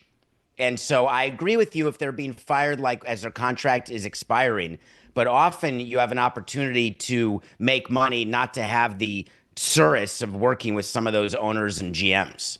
Well, look, I understand. What people don't understand, Dan and I have talked about this before. I think what too many people don't understand, I can only talk about the NBA, the way things work, but what they don't understand, like fans always want coaches fired. I get that. And there's no sympathy. And I never thought I deserved any as a head coach because what you're saying is true. I always had money coming in and we make a lot of money anyway. But what people miss is there's a lot of people under you who are not making great money, who do not have long-term contracts. There's guys I had in my organization in Detroit, I had guys making $65,000, $75,000 with families and things like that. And in a regime change, they're out the door. So when people can take joy in a head coach being fired, what they don't understand is, but a lot of people just lost their jobs that need those jobs, just like you do need your job as a fan. And I just wish it's people true, but understood that more. Stan, there's another side to that, which is in a regime change, there's a whole bunch of people getting jobs who didn't have them. And so it's an opportunity for those people. I totally understand that there is a lot of shrapnel that happens when a coach or GM gets fired or when an owner changes. There's no doubt. But there's a whole group of people who have an opportunity who otherwise wouldn't have. Yeah, there's no question. I mean, that's the business. I mean, and, I try to tell young people when they get into it, like, look, you have to understand what the business is. And you have to understand the insecurity of it. I mean, that's the way it's going to be at every level. You might have a little more security the further down the food chain you are, but not a whole lot. And so, look, I don't expect sympathy from anybody. Coach is getting fired. Anything else? I do react negatively to the glee that a lot of fans take when somebody gets fired, because I don't care how much money you got coming in. Mike Budenholzer gets fired in 1 year. He's got $40 million coming in. And you know what? It hurts. I don't care. I've been through it enough. I can tell you, Mike Budenholzer and his staff, it hurts. But I don't care how much money you make. But it does hurt slightly less. Tony, everyone listening to this It is hurts saying slightly less when you can go and hang out in the Keys for a couple of years and fish and do your own thing. Yeah, you know what? No, it doesn't. No, it doesn't. I'm sorry. I've been there 4 times. It doesn't. To the Keys. You're better off. I get that. I get that. You're better off. But when somebody tells you, we don't want you anymore, you're not good enough, we're better off with somebody else, you can't tell me. I don't care who it is. There's nobody that does not sting. I mean, yes, it's easier to move on. I'll give you that. But it still stings. With that said, I have said about the Phoenix job, and David's right. They're paying Frank Vogel and Mike Budenholzer probably a combined about $20 million next year to not coach. I said that's the most attractive coaching job on the market. I mean, you're going to sign 5 years, $50 million, and you're probably only going to coach 1 year. Matt Ishbia is going to get rid of you.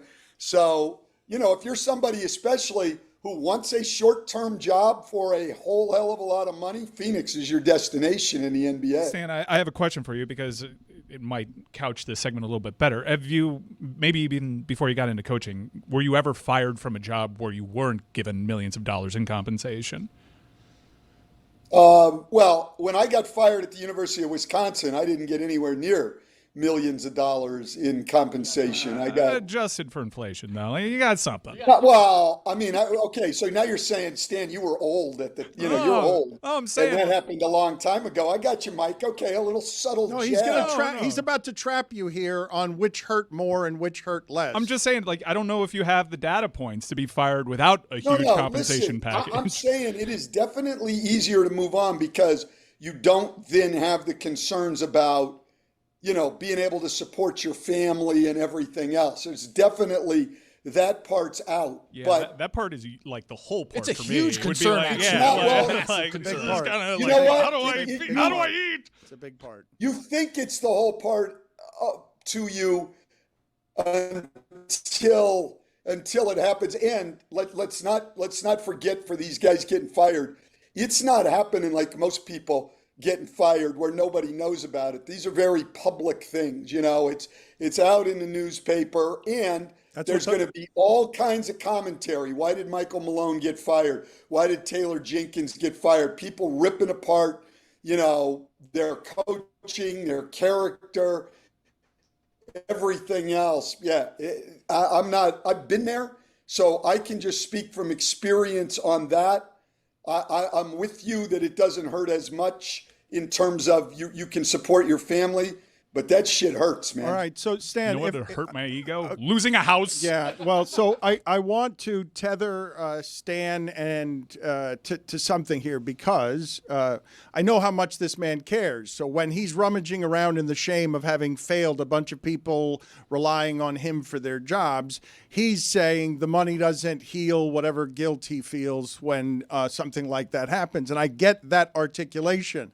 But I also understand how it is that anybody would arrive at. And Stan, the shame you talk about being fired publicly, that's what the money's for. Like, that's why they pay. They pay 2 Dom Draper lines. That is what they pay you for. No question. But it is human. Yeah, it is no question. From inside it, it's sort of humanizing for you to say, and yeah, it hurts because I'm hugely competitive. And do you know how much it sucks that I couldn't save the Pelicans or the Pistons? Yeah, no, there's no question. But look, you're right, and that's what I'm saying. Heck, I grew up around the business with a dad who coached. It's been my whole life. The business, and that is part of it, and that is one of the big reasons that coaches get compensated the way they do. I don't trust his internet, Chris Cody. He keeps getting frozen. We're cooking with gas. It's been a good segment. I know. Way to go, Dan. I know. I agree. He seems frozen right now, and you would understand my mistrust. Surely, all of you would.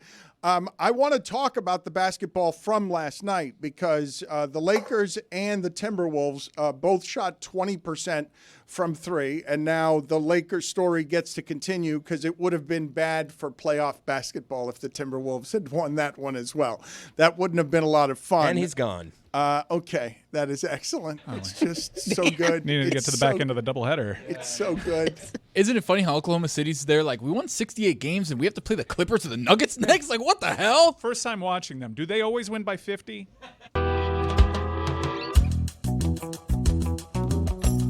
Join Billy, Mikey A., Andrew Hawkins live from the DraftKings Sports and Social in Nashville, 128 2nd Avenue North. Live stream begins at 8 Eastern on the Le Batard YouTube channel, presented by Smirnoff. We do game days. Please drink responsibly. The Smirnoff Company, New York, New York. Greg, just a question, may seem random to you. Who's more handsome, Andrew Hawkins or Method Man? I had never considered that in my life. I'm going to abstain until I see a photo of both Excellent of them side work by side. on your feet. That's why he's the tap dancer that he is, an improv artist, known to all. Which do you know what they look like less? Actually, I did improv in my acting class and slayed, like everybody, Christopher will tell you. You introduced Wu-Tang Clan via song in Las Vegas. Right. At Circa. Yeah. So you know what Method Man looks like. Right. I don't know Walter. Walter? Yeah. Walter, keep working this out. Cronkite? Talk it Yeah, out. Yeah. Walter who? No, what's his name? Walter Hawkins? Andrew Hawkins. That's exactly what his I name don't is. know him. I'm sorry. You're in the same stable. That's wow, that went poorly. I'm sorry. Former know him. Browns receiver, Mogul. No, don't know him. Walter Hawkins. No. I'm going to ask him if he knows who you are. He works with us. Why would he? He's because he's our teammate. He works. He does shows. Sorry, I can't know everybody. He's right about that. I mean, he's right. He can't know everybody. can't know everybody. Right. Is this a revelation? You don't know what Andrew Hawkins looks like? He has no idea what we're talking about. Walter Hawkins. He This thinks is- I thought you said Walter. Andrew Hawkins is a former Browns receiver. Okay, I don't cover had the a nice Cleveland career. Browns. He's been doing shows with us for months. Years. Okay. Years. Yeah, he's Yeah, been in this years. studio for years. I doubt that, but I apologize to No, Andrew. he has worked with us for years. To be fair, not on a Greg Cody Tuesday or Wednesday. Thank you. Very Or true. Thursday. I've or never Monday. met him. I've never shared air with him. I now see him. He's a good-looking man. Okay. Finally, Finally. very well-trimmed beard. Is he better looking than Method Man? I wouldn't say that. Oh, I wow. think So that- we're just 0 for 2 now. Walter they're both good Hawkins. I'm putting you down for meth. Where are we on George Clooney? Where are we on Clooney? There's an update. And this is a segment I like to call Mike Was Right. I love those.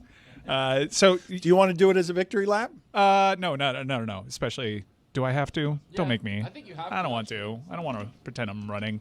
George Clooney, who has a dye job, but is famously salt and pepper guy. Guy owns the gray look. Everyone here yesterday was having a go for him, not considering that, hey, George Clooney is doing this for a role.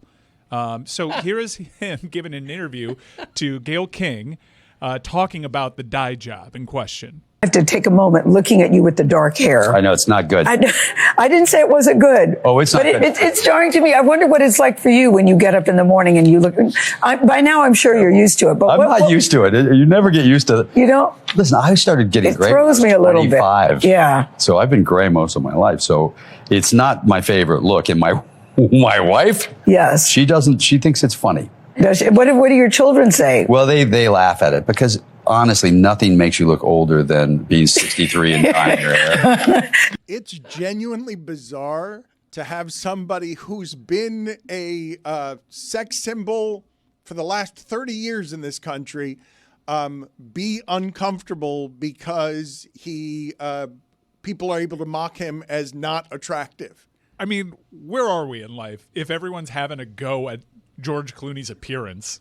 Like, really? This guy could have perennially been sexiest man on the planet for several years running. He's a charming devil. Even look at how self-deprecating he is there. Even with, I might have just fallen in love with dyed hair George Clooney because I've long since been in love with Silver Fox George Clooney. He looks like a museum piece. He looks like he's made of wax because of the hair. He needs a little wispy mustache to go with it. It's I like think. when people do those viral stunts where they're like, we pretended to be homeless for a day to see how people. It's like George Clooney's pretending to be ugly, and now he's living his life as someone who's not hot, and it's wow. He's like, this is terrible. It reminds me of my dad. Well, Bill Cody, when I was like a teenager and he was aging, he's like, he's in his 50s or whatever. He had really gray hair, okay? He was the kind of guy who it would be totally gray one day, and then you would see my dad the next day, and he would have shiny jet black hair. That was my dad. Your dad. That was my father. Your dad would like stun me with his eyebrows. No, listen, my mother was mortified because Poppy, during his heyday leadership days, would go from straight gray to straight black from one day to the next every 6 months or so. Yeah. You can't do that. You can't go like night to day. You got to either stay on top of it or progress. Like, that's shocking. It's like, remember when Vince McMahon came out of hiding?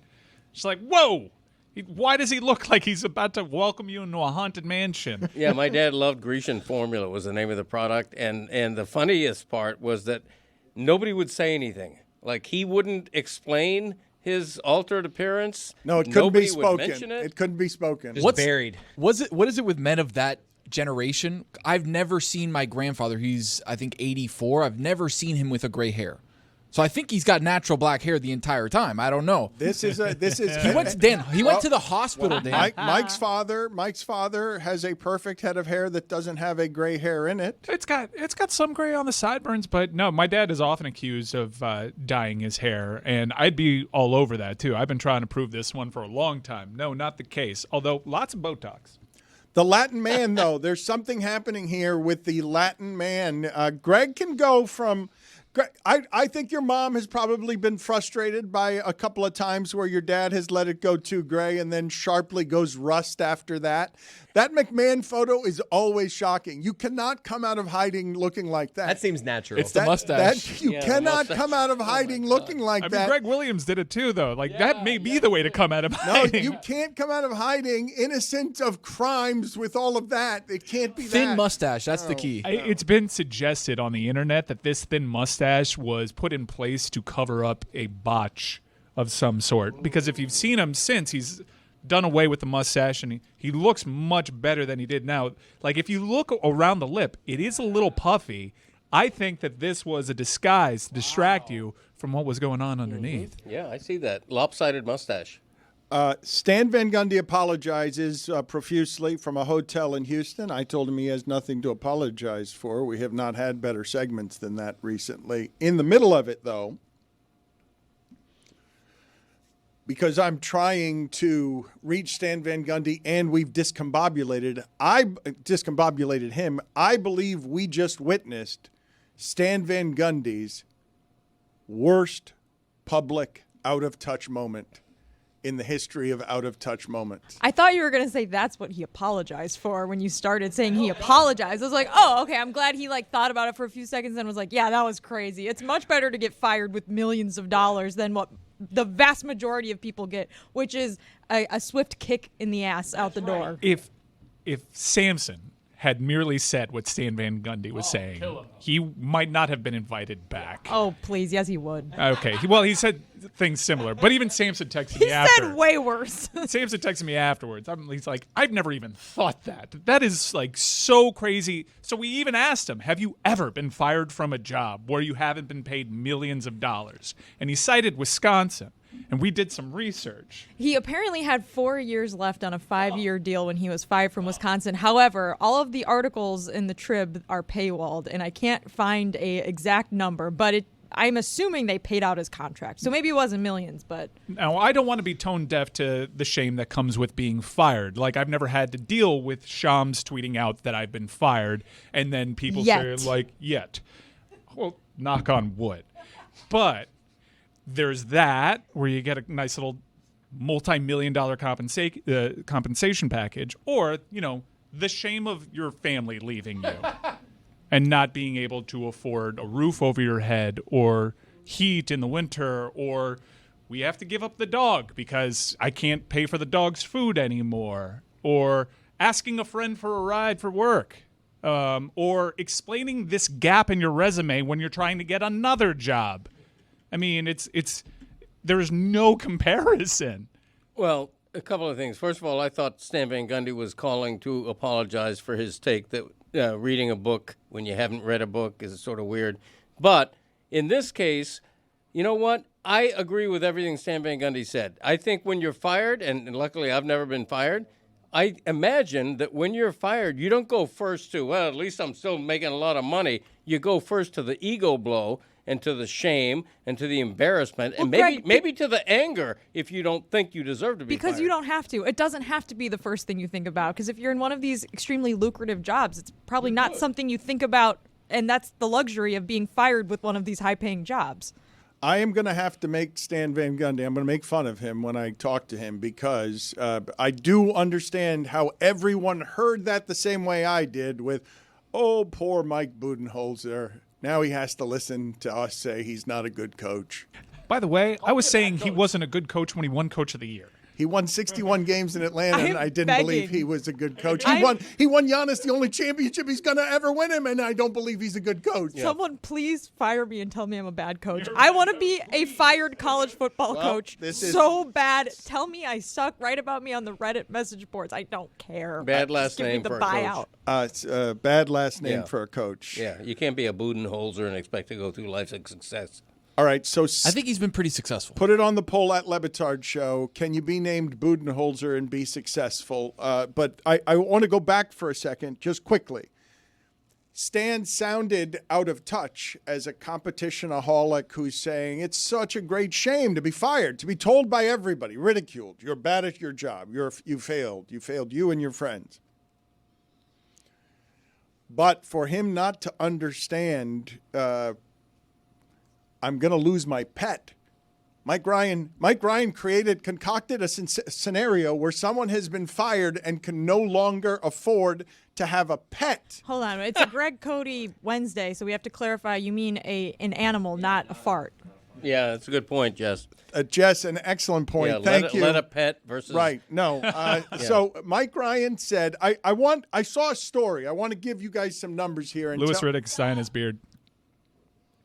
Is that he is. Look at him.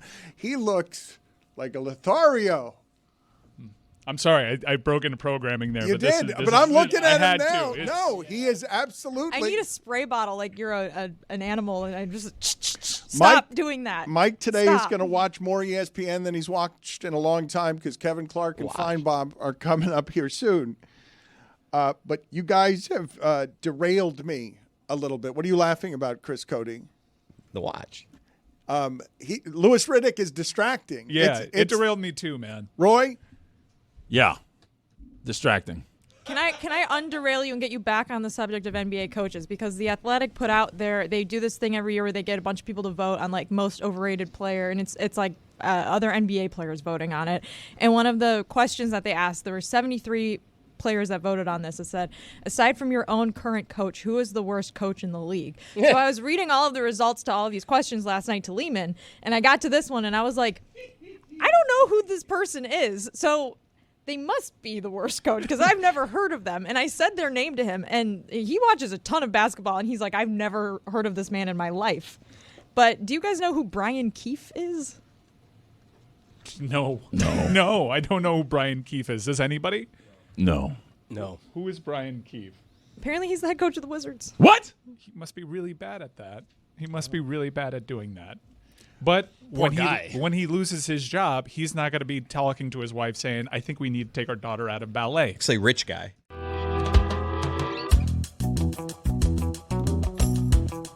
I want to run some numbers by you guys as Mike Ryan, and thank you for the clarification, Jess. It is not a pet as in the Greg Cody household where they refer to farts as the letting of a pet. It's the actual loss of a pet, which is where Mike Ryan lost me and went a bridge too far. However, an article that I read, about a pill, and there are a lot of ethical questions around it. It's called Loyal. It can extend the life of your pets. And when they ran some numbers, I was surprised by a couple of things. First of all, 47% of American households have a dog. Stunned by that. I did not think it would be that high. At Le Batard Show, 47% under or over American households that have a dog. That's a Wits and Wagers question. Have you guys ever played the board game Wits and Wagers? I'm not even familiar. Oh my God, it's so great, Dan. It's a game where there's like these questions, and it's every answer is a number. So it's like, what percentage of American families own a dog? What percentage of Americans have tattoos? What year was the Sistine Chapel painted? Like things like that, where it has to be an answer that's a number. And then you write down your guess on a little whiteboard, and you put it all in the middle. Everyone lines it up from smallest to biggest, and then you wager on whose number is closest. And once you get going, you get a lot of money in the bank, and you start wagering more and more. And you're like, I know what year the Mona Lisa was painted. I'm betting the house on this. But you can also put a fake number and try to get people off the scent. Because if my sister's playing with me and I'm like, she knows I know my art history, and whatever number I put down is going to be close, I'm going to put down a different number. Then we can play mind games with each other. Oh, it's the greatest game on earth. But this pet question was one of them. 47% sounds ridiculous. It is ginormous. And the other thing that was in it, how much do you think a gallon of milk weighs? How much do you think it weighs? Weighs? I know. Go ahead. 3 pounds. Wrong. You would have lost. I would have wagered the over, and I would have won because it's like 8 pounds. Really? It's crazy. This game blows my mind consistently. That's insane. Anyways, that's a plug for my second favorite game behind Monopoly deal. So you're welcome, But everyone. there are families that if you lose their job, that is one more mouth to feed. That service that feeds my dog is on auto pay.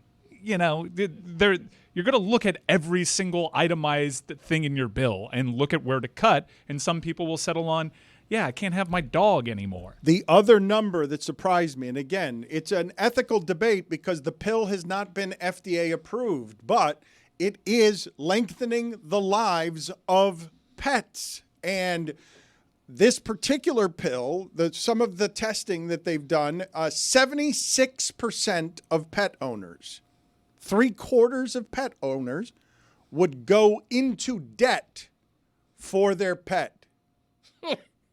What are you laughing about? Just the rhyme. It was great.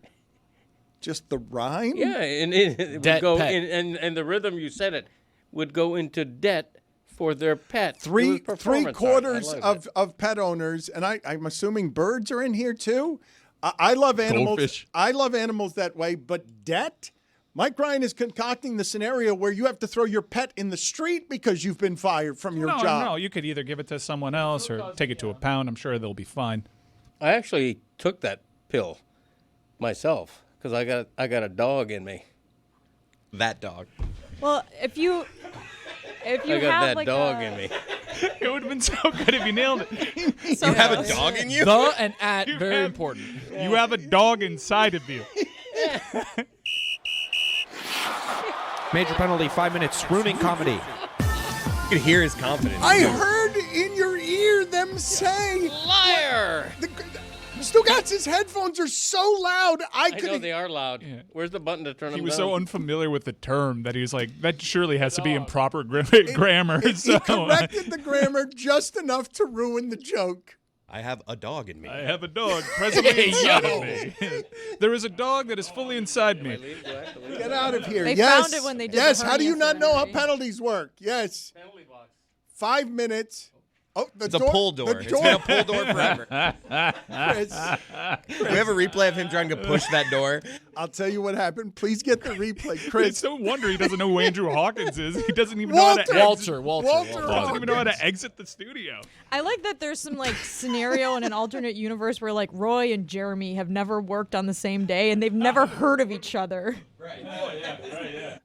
Jessica, some of your coworkers yesterday got together for a party, and I'm sorry I did not make it. I wished to make it, but I was told very late in the proceedings that such a party existed, and I missed it in the Slack. I don't know where it was in the Slack. Who attended that moved you? The people that had to drive a far distance moved me because I would not have done the same for them. It's a hard drive. Some people were on a red eye that morning. Some people showed up off a red eye from Vegas and they looked pretty tired. And I said, I'm surprised you're here. But then I realized this is a hair of the dog situation. You got to keep it rolling. Because as soon as you hit the pillow. Nothing a PK can't fix, right? Am I right? A little TSO. PK3. Little TSO. But I was very tired. And I definitely needed that drink. But I also said, this means a lot to me. And it was just a normal Tuesday where we could drink, but that's all it was. Hey, let's go out and have a couple of drinks. I'm like, I need to be here for this because I love drinks. I have a dog inside of me.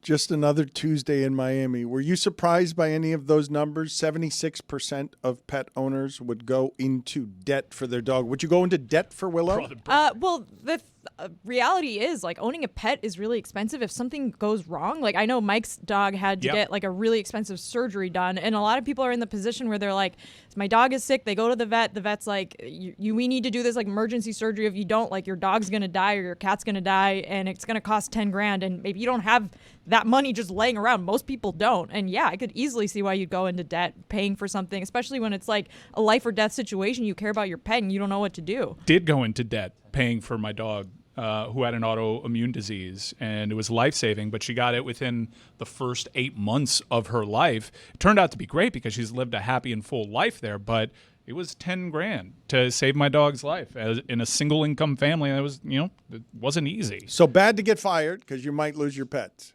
Yeah. Greg, how is it, Chris, and you help me with this because we have not done enough of a job today promoting your father's Exactos and your father's mock draft and your father's podcast, The Greg Cody Show featuring Greg Cody. But you have seen, Chris, you've been front row seat witness to today's show through Stan and Samson, careened live out of control for a long time, and your dad spun out. And then he spun out and tried to leave the studio, didn't know how the penalty box worked anymore, and tried to leave through a door as if he didn't understand how doors work. Push the door, called Andrew Hawkins, Walter Hawkins. It's not You've spun out. Not been great for you. In fairness, Andrew Hawkins, a generic name. Okay, if you have a particularly unusual name, I'm more apt to place a face than if you have a name John Smith or So something Hawkins like that. is. I only know one other. Andrew Hawkins is a very good-looking man. So's Method Man. They both look like they could be People Sexiest Man of the Year. Okay, very good. They I'm really glad do. we finally closed the loop on that. Yeah. One thing that I wanted to do here today before we got out of here is to remember and celebrate, because the sports machine can move very fast, and it seems, I don't think I have this wrong, more often than not, we're talking around here about somebody who died. I don't know if it's more often than not. I would doubt that. It's too often. More often than we ever have. We're stopping to take a somber tone about somebody who left a mark on us in the sports world when Mike Patrick during a time in football when it was growing in this country, when ESPN had the kind of signature voice for 18 straight years on Sunday Night Football, because ESPN was getting into the football game, making it bigger and bigger in America. One of the signature voices was Mike Patrick, and quietly a great broadcaster for 20 years on Sunday Night Football. Somehow, I would say, escaped much of the withering criticism that will come down on the head of every broadcaster today, including Al Michaels, because, oh, your tone's not good there, your energy's not good, you sound like an old man, get out of the way, old man. Mike Patrick, universal praise, dies at the age of 80. And Mike, I don't know what you associate with him, but what I associate with him is talking to him, hearing his dulcet voice, and then being surprised when he said what a rigorous smoker he was. Like that, that just being taken aback, just assuming that he would be somebody who would always protect those blessed pipes. I loved Mike Patrick on ACC basketball. Did a lot of great memorable games with Dick Vitale. I saw Dick Vitale posted a tribute to Mike Patrick when he was the voice of Sunday Night Football, paired with Joe Theismann. And I know people had some feelings and they were replaced. But for me, that was when I was in high school watching Sunday Night Football, and it was a marquee game, and he was the voice attached to it, and he was one of my favorites. I love that broadcast team. I thought they were hilarious. I love Mike Patrick's style of doing those games. So I was made very sad by that. I know he hadn't been doing it for a while, and it's just another reminder that the older that you get, the more of these people that have had influence on your life, on your career even, are going to go. Do you know how rare it is these days when criticism is the main sport to be a broadcaster that can live your lifespan and then die, and you will not hear very much of a bad word as any of that was happening? Like even Joe Buck, like a child prodigy, is viewed as someone that, oh, he doesn't root for my team or he's partial. If you're always broadcasting the games, I don't think that people understand how difficult it is to be someone who is quietly professional in the broadcast space, never to look at me, so it never becomes Gus Johnson or whatever it is has personality that evolves the game, but doesn't stay totally out of the way of the game. Because Mike Patrick was sort of like Vern Lundquist in this space where you're like, oh my God, his voice reminds me of a Saturday afternoon or a Sunday night, raspy. It seems like he's got a drink in his hand. It sounds like he might be wearing a colorful broadcaster coat, and I might hear the tinkle of a glass of ice. He's calling Sunday Night Football. There might be a reason for that. There might be a reason that type of broadcaster that reminds you of, hey, they could be doing this with a cocktail in their hands. It's because they probably were back then, because it was more acceptable. We're never getting those guys back. Guys with that vibe don't exist anymore. Who's allowed to skate now? I say this, I'm asking you guys this question genuinely. Who's allowed to skate as a broadcaster who lives an entire lifespan on a stage as large as something like 18 years on Sunday Night Football? Because you guys saw how the fangs came out for Dick Vitale and Lee Corso. Like, you're not... Mike Patrick bowed out before the criticism got to him. No, I don't think so. I remember there was a website that fired Joe Morgan was a blog that popped up. When I was in high school, wasn't so much social media, but it was these blogs, and Mike Patrick got replaced from Sunday Night Football because people felt a certain way about him. And then his assignments started getting worse and worse as he got older, and then social media came along, and then you realize, oh, people don't feel the way that I feel about Mike Patrick, who I thought was generally awesome. And I just miss the time where, yeah, people had their opinions maybe, but they weren't just totally pushed into those opinions because of social media just trying to gather steam behind a take. Like I thought broadcasting when I was growing up was amazing. I didn't have any bad opinions about anybody. I thought Phil Simms was good.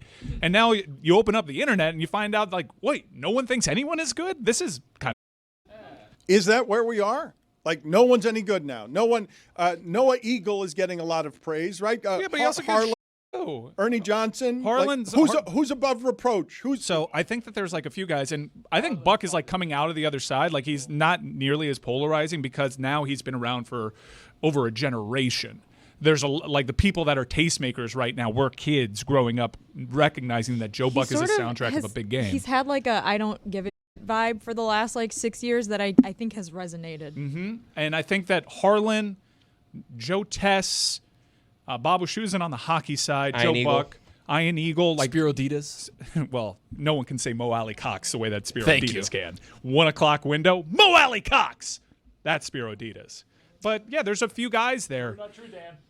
No one can say that. I've Chris just lost Whittingham. so many Mo Alley Cox overs, 13.5 yards. Because he catches a 12-yard touchdown. That's the thing. You got to bet the anytime touch. Can we put it on the poll? Can anyone scream touchdown Mo Alley Cox the way that Spero Can I Dedes just can? get 2 catches? Just 2. You're getting 1. Just 2. But it might be over 7.5 Get yards. 1 for 6 yards. It's a touchdown, though. The AFC South. At 1 o'clock window, Spero. That's beautiful. It's a great It's thing. like Colts, Raiders, 1 o'clock. They got to come over to this There are side. voices that belong in time zones. Spero Dedes, 1 o'clock, AFC South. Get me there, pal. Ernie Johnson is above reproach, right? Everyone likes, like, if I were to say highest of the Q ratings anywhere, not going to cause any polarizations, what's the top of the food chain on? I like just hearing this person around sports. I have no bad opinions of him. I don't think he roots against my team. I don't think he's an asshole. I don't think he's an egomaniac. I don't dislike his opinions. He's just a nice man on television. Nice person on television. I think Bob Lee was like that. Yeah. I think Mike Tirico is sort of like that. Just benign in a good way, not polarizing, very professional. You'll never hear a woman on this list because I was going to say Doris Burke. even if but they're Doris amazing Burke. at their job. Doris Burke's a good example. No, but she's right. She's right that by virtue of simply being a woman talking about sports, she could be all of these people, and it's polarizing.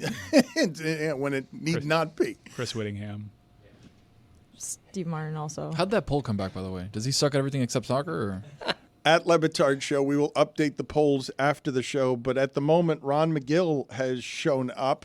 Thank you. I don't want to keep him waiting anymore. I think the last couple of weeks he's been rabid with rage, so I'm happy to see him less temperamental right now. What is behind you right now, Ron? What in the office that you're in? What is the artifact that you're most excited about, or that means something to you? Anything?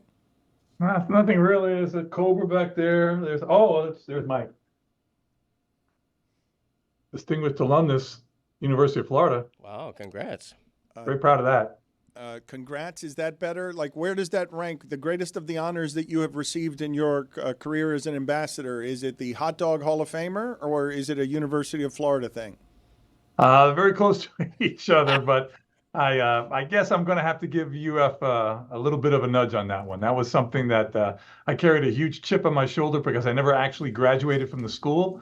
So for them to give me a Distinguished Alumnus Award, which I think they've only given 150 out in the history of the school, that was pretty big for me. How about the Changemaker Award at the Blue Gala just a couple of weeks ago? Well, just having Mike Ryan be the MC for that prestigious event just made that award that much more prestigious for me. Ron, are you a Panthers fan? Because I haven't been able to get my Cuban friends over to this team. Tony, what? Dan, I saw the start of the game, and then my kids started crying, and then I didn't watch. I'm not. My Cuban friends, I cannot persuade them to watch this sport. Oh, I love the Panthers, but only in person. Watching hockey on television for me is like watching soccer on television. It just doesn't do anything for me. But when I watch it in person, my gosh, the same thing with NASCAR. You go to NASCAR, watching it on television, it's just a bunch of cars going in a circle. You watch it in person, it is just so intense. And that's what hockey is to me. I would say hockey is probably my favorite sport of all to watch in person. I'm going to Talladega this weekend, and I've been told, as someone that's been close to the cars in Homestead and feeling the power in your chest, that there is, it feels like Armageddon is circling by you every lap at Talladega because it's a super speedway. This is going to be my first super speedway race. What are the details? It's the camper. What detail? Is it a content opportunity? Yeah. No, DraftKings actually, this whole thing came about because DraftKings knew that I wanted to go, and they made something happen very late for my friends and I. So I'm going to be out there giving some picks. I'm camping out the entire weekend at Talladega Super Speedway, going to the Justin Moore concert. Going to hang out with the Alabama football team at the Xfinity Series. I'm super excited about this because, like I said, it's a super speedway. This Talladega, for me, everyone feels a certain way about the Brickyard and feels a certain way about Daytona. The Talladega race is the most unpredictable race. It's the most dangerous race. You're going to probably have several big ones there. Super speedway racing is quite random. It's just pure chaos. But also, the big draw for Talladega is it is the biggest party in the circuit. People will show their buttholes if you ask them to. Okay, that's unnecessary. Asking them might be unnecessary because they I don't want to talk spread about those it. jokes. It's an odd ask. It's about the buttholes. I'm telling you, this is the thing. Unneeded. I've said this on so many corporate Zooms. Okay, like, what's the please, deal with the buttholes? all right, and stop everyone's like, doing that. yes, no, it's a thing. That's not an inappropriate question to ask. Okay, Or thank to you. ask. Thank you for nothing. Thank you, Roy. You got it, Greg. Chris, you told me that somebody on the Boost Mobile hotline accused your father of something that I did not hear yesterday. Can you play that for me, please? Hey, guys. Zach from Coconut Creek. I had jury duty with Greg Cody in August last year, and I caught him sitting there reading his own book. I'll hang up and listen. Is that true? August of last year. Jury duty. Reading your own book. It's very possible. Huh. You know one way to avoid being caught reading your own book? To listen to my own book. Yeah. Now you're saying something, Bill, huh? I hear it's a very good book. But, Hey, well, I think that was just a very sly move on Greg's part to promote the book. I mean, people say, "Hey, that's Greg Cody. What's he reading?" Hey, I got to read that because that's just sly marketing on my part. Congrats, Greg. Well, I think you did a great job. Thank you, Ron. And people who don't write for a living probably don't know this, but when I read a column I've written, even though I wrote it and know what it says, I don't need to read it. When I read that column, I try to read it as a reader is reading it, and I also read it for errors. I read it instructionally for a way I should have turned that phrase that I didn't and might next time. So there's a value to that. When a book comes out, I read it for many of the same reasons. Is there any shame in reading your own book? I don't know. The caller implies so. I would say that there's it. shame in what Stugotz did, which is never read or write his own book. I would say that there should be greater shame in that. Let me play a video here for Ron Magill. Again, Stugotz out with a toothache. We'll miss the draft. Can we get this octopus on the screen so that Ron Magill can tell us what's happening here? Is this an octopus, a jellyfish? What is this thing? This is what this is. That's an octopus. Actually, it looks like a type of squid, to be honest with you. That's a squid. What is that? That is a ballet type movement. It's haunting and majestic and wonderful and weird. It's all of those things. I don't know the specifics of that, but it certainly looks like a type of squid to me. And, all of these types of animals, squids, octopus, they are incredible in their ability to camouflage themselves, to reshape themselves, to do things that people think would be impossible, but they make it possible. That's just one of the many wonders of nature, man. That's why I do what I do. You learn something new every day. What would you say like that, though, Ron, in terms of just a beautiful video, a majestic dance? Like if I'm saying to you something that feels spiritual in nature, you would say what is the thing to the eye that most awes you visually? The dance of the mannequin bird. Watch the dance of the mannequin bird. It is such an incredibly beautiful, intense dance. The way he moves and shuffles back and forth on the branch and does this thing with his feathers. Man, it's such a piece of work, such a work of art. It's unbelievable. Ron, we had a debate on the show last week. Would you rather, for the rest of time, be able to understand every language in existence or to be able to understand what animals are saying? I feel like I know where you'll fall on this. But what would you be able to do with that information of being able to understand animals? Leading the witness, by the way. Save the planet, by the way. Yeah, understanding the language of animals, I think I would learn a lot more than just understanding all the languages of people, because I think animals know things or are able to perceive things that we are not, and we would open a whole new channel of communication there that could open a whole new world for us. Chris, that's a no-brainer. What kind of question was that? I objected, by the way. I led the witness. I objected. You led the witness. I knew the answer. It was so loaded. When we were having this discussion last week, and Ron's son walked through the room, I asked Sean, his son, "Hey, if your dad could be given one thing from Earth above all others, wouldn't it be to be able to understand what the animals are saying?" He guessed yes. Is there anything that would go higher than that for you, Ron? The question would be to understand something. What I want to understand. To be able to be fluent with the animals, to understand their language. There's nothing that you would prize more than to be given that by Earth. You'd be able to save the planet with that, wouldn't you? I think I would. Yeah, I think I would. Wow. What? I would rather my dog understand what I'm saying than have him understand what, I mean, Jumpin' Charlie, don't do that. Don't pee there. Pee listen, on the outside. I think he understands that, Greg. He just does it anyway. That's true. You're very right. I do wish I could tell my dog, like, I'll be back in 20 minutes, or like, I'll be back in a couple hours. Like, don't freak out. This is going to be a longer trip. This is going to be a shorter trip. I wish I could explain that part. Yes, to her. me too. But you can explain that, Jessica. But the reality is, nobody's promised tomorrow, and he just worries about you just like somebody else would worry. You're taking your trip somewhere. God knows what could happen. Did you just call? So I mean, that's just something. Animals have very strong bonds, so they know that anything can change at any minute. Ron, I want to read you a headline, and you tell me how this is possible. Galapagos tortoises at Philadelphia Zoo become first-time parents at nearly 100 years of age. It's possible because these animals can live. Sometimes there's a belief that they can live in excess of 200 years of age. So if they didn't have the opportunity to connect earlier. Well, better late than never. It doesn't mean that they're infertile. People look at 100 years of age and say, "Oh my God, how could a human being wouldn't be able to, have a baby at 100 years of age?" Well, a human being doesn't live to be 225 years either. So that's like saying, a human had a baby at 50, which is not impossible. It's not, it's not favored, but it certainly is not impossible. Okay, all right. So tortoises are still randy at that age.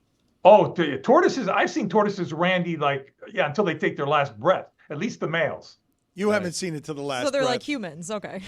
You haven't seen till the last breath. You haven't seen a turtle having sex die. God, can you imagine? Oh, geez, Dan. You want to get into technicalities now? I've seen, let's say I've seen a turtle having sex and then die the next day at over 100 years old. Ron, I read a story about giant squids a while ago. Well, I listened to a story about giant squids from David Gran, and it was about how if you were able to find a live giant squid specimen, it would be one of the greatest scientific discoveries because we've only ever seen dead giant squids. In terms of things that haven't been discovered yet that we know are out there, like animal species, is there anything more than the giant squid that would trump that as a scientific discovery? Well, a giant squid has been found. If you Google, you'll find video that they have got video of a giant squid in the very deep. It's a fleeting video, but it is a verified, true video of giant squid. So we have been able to see them. We haven't been able to, because they occur at such depths that when they finally get to the surface, they are not able to survive. They need that pressure, I think, of the ocean at those great depths to survive. So we do see them sometimes when they wash up on the beach dead, but they have been filmed underneath alive. As far as the missing animal, gosh, I don't know. There's so much talk now about the ivory-billed woodpecker, an animal that was deemed extinct many, many years ago, that there have been some sightings in the swamps of Louisiana. And I know there's people that are dedicating their lives to trying to find that animal. There's also some talk about the Tasmanian wolf, in Australia and New Guinea, that they've seen that. So there it is. See, I told you, that's the giant squid. They actually got some video of it. They're like 60 feet long, right? Yes, they're huge. They're actually one of the favorite foods of the sperm whale, which is, of course, a huge whale. But that whale dives like a mile deep to get it. It's unbelievable. Ron, how smart is that creature? Do we have any idea? Do we have any information on what that creature living knows or can do? I don't think so. I think a lot of people speculate that they are very intelligent because they are in, I think it's the cephalopod family, which is the octopus and squids, which tend to be pretty intelligent in their ability to maneuver and adapt to their environment. The giant squid is, of course, this enormous animal. I mean, like I said, the sperm whale feeds on it. If you look at shots of sperm whales, sometimes you'll see these circular scars on their face, which are the suction pucks of the squid trying to save themselves while the sperm whale's trying to eat them. And they leave scars with these huge suction pucks on their face. It's fantastic stuff. That is a great dismount. Good seeing you, Ron. Thank you, sir. Always nice seeing you. A reminder to the audience, you are Zoo Miami's greatest donor, his substantive endowment. You are responsible for more in the way of donations than any other group of people. So Ron Magill's endowment is something that gets help straight to the animals. We will talk to you again next week, Ron, and let's do Against the Spread.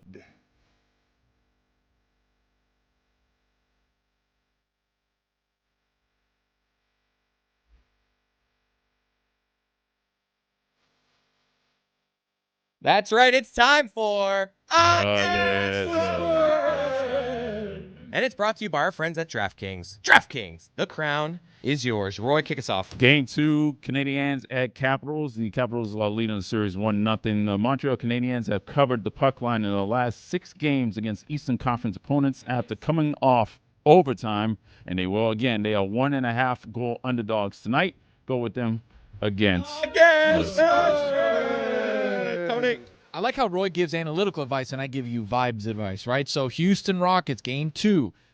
In Houston, they can't shoot as bad as they did last game. They can't. Dan, they can't shoot as bad as they did last game. Okay, Jalen Green's not going to play that bad. Fred VanVleet's not going to play that bad.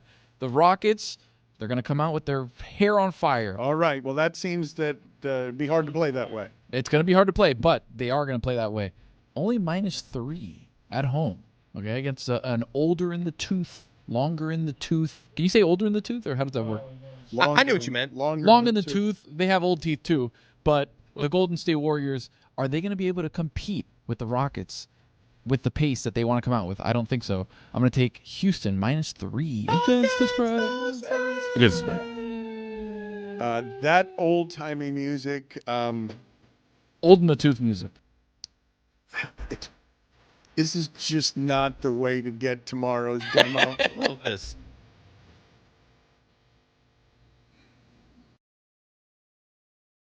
I will always introduce this man the same way. You might know him 15 NBA seasons. You might know him 3-time NBA champion, Spurs, Raptors, Lakers. You may think three-pointers. Nope. Best defender in the open floor of LeBron James and Dwayne Wade that there has ever been. Wow. No one has ever been better at stopping the Dwayne Wade, LeBron James 2-on-1 fast break than a very confusing Danny Green. He has no accomplishment in his career better than that. Danny, good to see you. He's also the host of Inside the Green Room with Danny Green.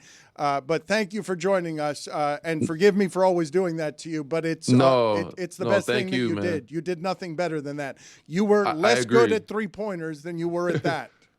I 100% agree, man. I appreciate you always having me on the show. It's a true honor.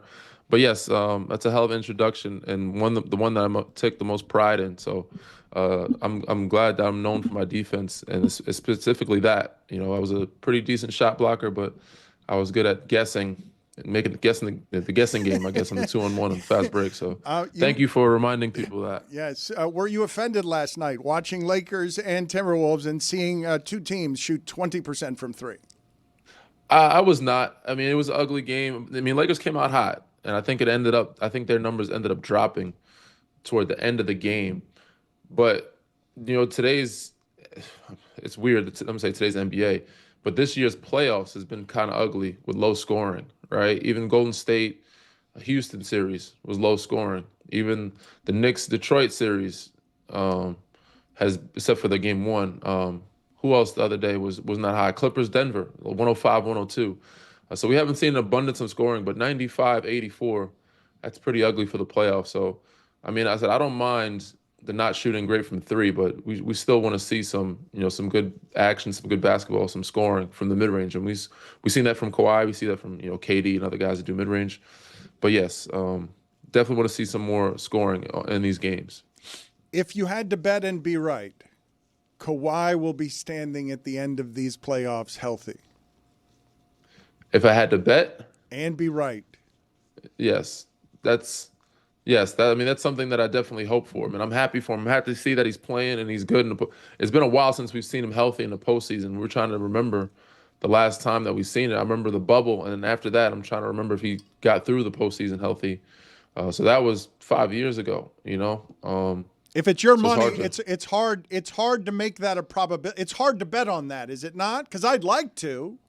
It is, but I'd put my money on it. He looks good right now. In the past, I would be like, because he also took some games off this season. Like his body, I think, has gotten the proper rest where they monitored. Because the other times that he gets hurt in the postseason, he played the full season, or he played a good amount of the season. I think he took a right amount of games off this season to be able to be fresh enough for the postseason. So I would put my money on it. Danny, I've been trying to get this take off the ground, and I cannot do it. Nobody will co-sign it with me. Nobody will allow it. I want to argue that Jokic is the best offensive player in the history of basketball. Ooh, I could put him in the top 5, maybe. No cosign on that. No cosign. I don't think I can co-sign fully. I can put him in the top 5 because to me, and I'm biased because I have to guard the big men, right? And I mean, we've seen Russ do triple-double thing, but scoring alone, like in my time, obviously I never chance to play Michael Jordan, but he's number 1 at scoring. And then for me, behind him was Kevin Durant and James Harden. Just at scoring, because those guys could unbelievably score, and he can too, but he does more than just score. Hence the best offensive player. I'm doing all of it. Efficiencies. I'm doing all of it. It's not just scorer. The best. I mean, Shaquille O'Neal. I'll put him at the best big. Well, but that's not what I want. That's your lane. No traffic in that lane. I don't want him as the best big. And when you're talking about guarding him, you might be able to stop whatever it is Michael Jordan and LeBron James and Dwayne Wade are doing in the open court on a 2 and 3 on 1. Jokic, you're getting stuck in his belly button. Yeah, I don't know if I'm stopping Michael Jordan though. That's a that's a tough one. Even Kevin Durant, but yes, he probably is the top best offensive skilled or scoring or offensive player big wise center's position. Too many words. It's too many words. You're not co-signing what I'm asking you to co-sign. So we'll just go back to talking about whether it's just too tough. There's too many skilled offensive players that have come through our league. And it said to me to put somebody none like this one, Danny. None like this one. Michael Jeffrey Jordan. None like this one. There have been exactly 0 who look like this one. And as an added bonus, everyone passed on him. He didn't go in the first round. I would agree and attest to that. That's a good. I mean, but it's a Michael Jordan, man. There's a reason why. And some of these guys, I said he's got 1 ring. So some of these guys that you're talking about, he's passing up, have like 5, 6 rings, and they might have had better teams. Just talking about the offensive skills. I'm not talking about the championships. Danny's trying to find a polite way to say you're wrong. I know. Don't you get that? Steph Curry is very skill set too. Like he does a lot of things. Like there's guys that impact the 7 game. Feet. Yeah. Just imagine from like his toes to the top of his head, there's 7 feet occupied. So this year, Jokic has shot 40 plus from 3, but I don't know if he'll consistently do that. So could Jordan? No, Jordan couldn't. But Steph is in that. So there's so many talented players that have come through our lane. 7-footer. Offensively. Okay. But 7-footer. That's not a bad take. It's a strong one. I'm more in agreement than I am disagreement, but it's hard for me to fully commit to that until I do some more research. He's second in the NBA in assists. Danny, I need to change your mind. Can we change your mind? I need to badger you until you change your mind. You guys are pushing me there. Yes. Yeah. Too often in sports debate, people just stick to their take and don't say, you know what, you've convinced me. I may venture to say this is that time. Let's just show the world. As time goes on, I'm getting more and more convinced because. Yeah, we haven't seen anything like it. Danny, shot for your life, Jokic or Jordan? I'm going Mike. I'm going Mike. End of disrespect to Jokic. So they're both very good players, but I'm going with Mike, and even Luka is a guy that we might be able to put in that conversation. I want to talk as about one of the Luke. best. I want to talk about Luka. Stan says he's the best offensive player ever. Stan Van Gundy says that Luka is the best offensive player ever. But I want to get your take on Missoula the other day. Tatum's doubtful, and Missoula the other day just said, "Get up," because he was writhing around on the floor. But he's actually doubtful, so he was hurt. How's that one going over with your star player? That Missoula's a little bit of a crazy person. I mean, it depends on how Jason. I feel like he's a kid that can receive constructive criticism well, and was his pops or his parents from the old school times. That's just how it was. You know what I'm saying? You break a finger, you got 9 others. Get your ass up, get back in the game and play. So I mean, I loved it. And to me, I don't know exactly what he's hurt. It was a wrist, right, or something like that. Or I don't think get up is constructive criticism. Tony's back there Hey, saying get up, Dan. Tony played through a rec sprained league thumb game. last He night. got a sprained thumb and he kept playing through it. 15 points in the second half. Let me explain it to Danny. So Danny, I was on the block and I was waiting for a pick and pop. Guy goes to pick. My thumb gets caught in his shirt, yanks it back. Right, I had already had 20 at that point. Had to come out. He was hot. Come on, I was hot. I had already hit like 4 or 5 threes.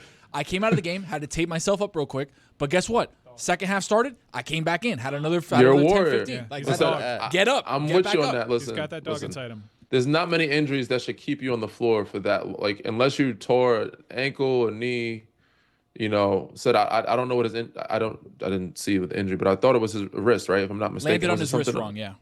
Yeah, so his legs are fine. Like, your legs are fine. And I'm not saying that, I'm not trying to like downplay his injury, but Joe was like, look, man, you're not shot, you're not dead, get up. We can look at this wrist on the sideline, we can look at it over here.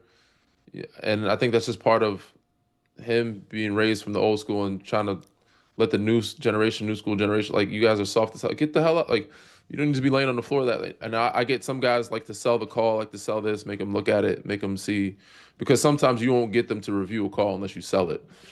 But I mean, if I'm coaching any of my kids, I'm telling them get the hell up. But that might not go over well with superstars in NBA. Well, it's not constructive. Get up is not constructive criticism under any circumstances. I won't put it in that. I won't put it in that category. I would say that he's a kid that can take criticism, and he can take. I'm not saying this is constructive criticism, but I think he can take that type of tough love and treatment, and is okay with it.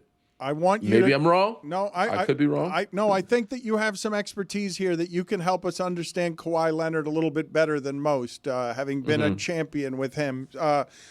By the time he gets to you in Toronto, after whatever the betrayals were of the Spurs medical staff, that Kawhi Leonard, when you talk about playing through injuries, we were marveling at this yesterday, was incapable of jumping. He won a championship playing only old man game. Could you notice, what story can you tell us from that that would give us the insides of, you have no earthly idea how hard it was for him to win the championship when he couldn't jump in an NBA Finals game? That's interesting. It is tough. I said I've seen Timmy play on one leg, and to go back to Joe Mazzulla, Pop has said way worse things to me in the past. Besides, get up is not that bad or that harsh. But Kawhi, to me, I said he was unbelievable during that run, and I know he was limping. I know he had one leg, but to say he couldn't jump, I think is a stretch, because he definitely did dunk the ball. He dunked the shit out of Giannis one time. Like, there was series where he was limping, but he still was getting to the rim, still dunked the ball. But yes, I know he was hurt. He was on one leg, and to do that with that type of injury just showed how tough of a kid he is. And people will give him a lot of slack because of his injuries in the past, and it's a lot of negativity. But he's fought through some injuries in the past, and I think it makes him look bad because they don't release the injury or the severity of the injury until after these series are over. Like the past couple of playoffs we've seen, he's like, oh, he's injured, he might come back, and then after the series is over, it's like, oh, he tore his ACL. It's like, you guys should announce that. Obviously, they want the other team to know because they want them to fear them. But you're making the player look bad by not announcing that when it happens. But he's a kid that can fight through, injuries. He can fight through, pain. And he's shown it and proven it before, so I never doubt him. Two-part question on Pacers and Bucks. Why do the NBA peers think that Tyrese Halliburton is overrated, and is Giannis out of there if Milwaukee loses in the first round? I don't think he's overrated.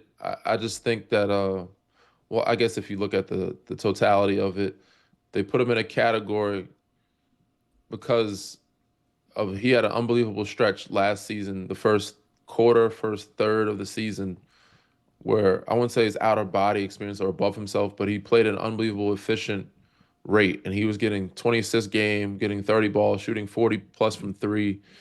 And as we've seen, that's not his norm, or 40 plus from three. Like he can score. He became an all-star the first half of last season because he was making 3-pointers from the half-court line because he went through he introduced himself to America. And the Olympic team. Like some people he should, because you got guys like, and I was doing TV with John Wall the other day, and some of these things he's never gotten invited to. And John was an unbelievable point guard. And if he matched up with him in his prime, I know it would be a hell of a matchup, and he'd probably give him some fits. But I think Tyrese is a very good player. I just think the standard that they're holding him to and the expectation or what they believe he is a lot higher than what he's consistently shown and what he really is. So I don't think he's overrated. I think he's very good. But some other point guards, some other people don't think he deserved to be Olympic team over like Kyrie and certain people. So I get that. But is Giannis out of there? I think there's some consideration. If they lose in the first round, they're down 0-2 right now to Indiana. And if they lose probably 4-1, which looks like it's going to be going in my mind, I think there's going to be, him considering going other places and the organization having to sit down, talk with him and seeing where his mindset is. But I could see Giannis also being a guy like being loyal and saying, I started my career here. I want to finish here. Nah, loyal's and done. I think I got my done. ring. Maybe. So we don't know. We'll see what his brother said. A lot has to do with his brother. If they bring his brother back, but yeah, I think there's going to be some consideration of him and the organization of trading him this offseason if they lose 4-1 in this series. This episode is presented by DraftKings. DraftKings, the crown is yours. Danny, I got 3 questions for you, rapid fire. If you listen to an audio book to completion, yes, can you then claim I read that book? No. Yeah. Stan Van Gundy disagrees, but we Thank move you, on. Danny. Who's more handsome, Andrew Hawkins? I think you have to read the shit. You have to read it. Damn Go ahead. Read the shit, okay. Well, I heard and I got the same amount of information. Well, I'm not going to pretty sure. Listen, I wouldn't say you didn't read it, but I say you listened. I listened to that book. The correct term is I listened to that book. This has been a great segment for changing people's minds. Danny gets it. Who's more handsome, Andrew Hawkins or Method Man? We're taking an internal tally here. Is Andrew Hawkins the receiver? Yeah. Otherwise known as Walter.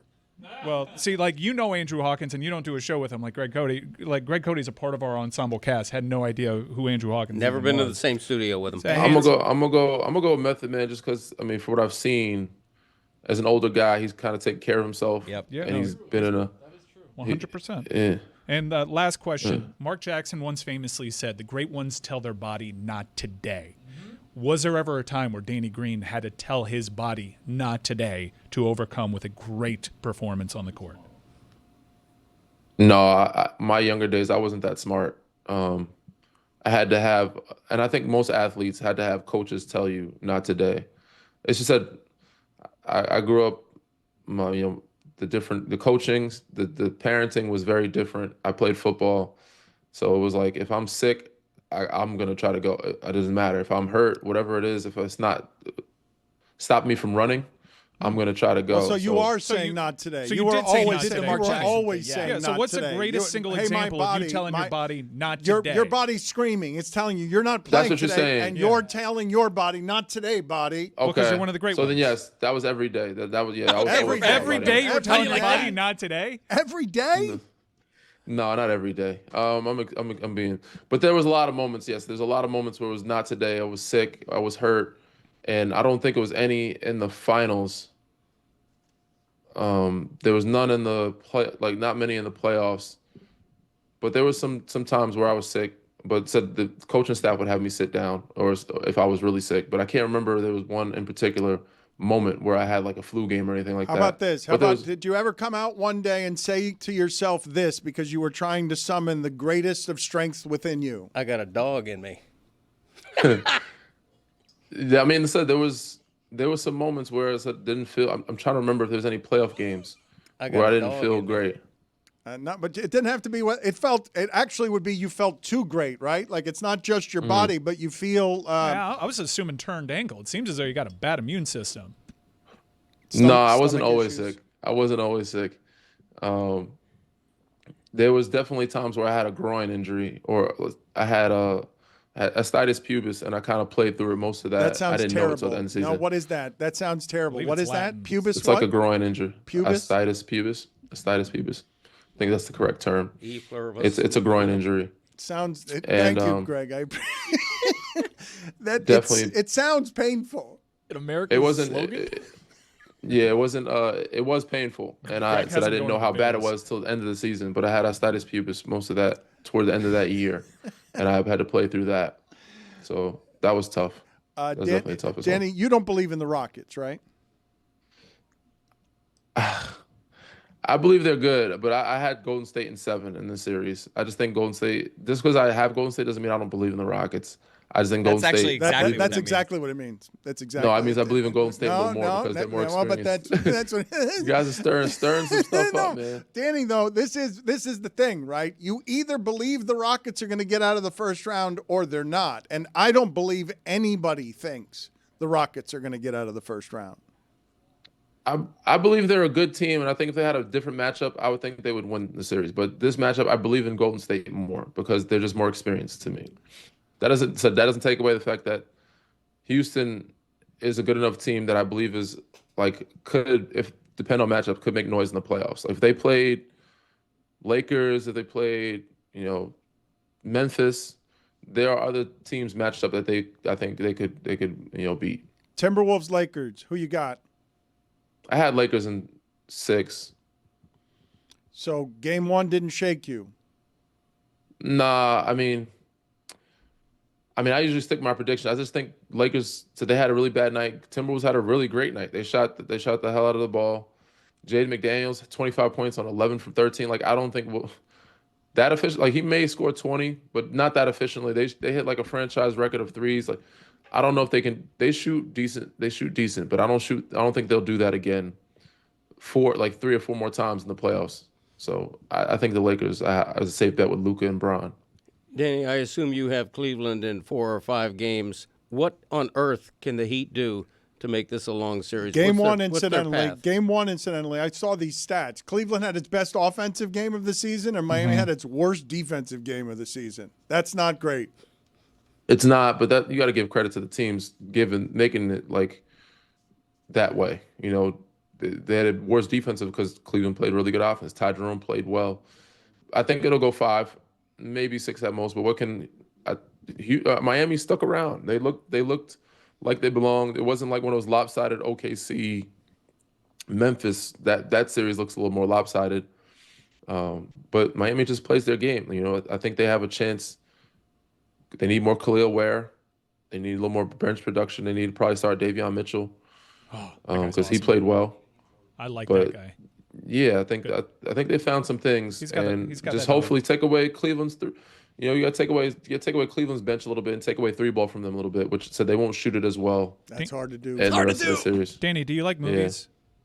Yeah. I love movies. Movies. So we're 30 days away from the final reckoning. Oh, God. And I think Mission Impossible, for my money, is the greatest action film franchise of all time. It just keeps getting better.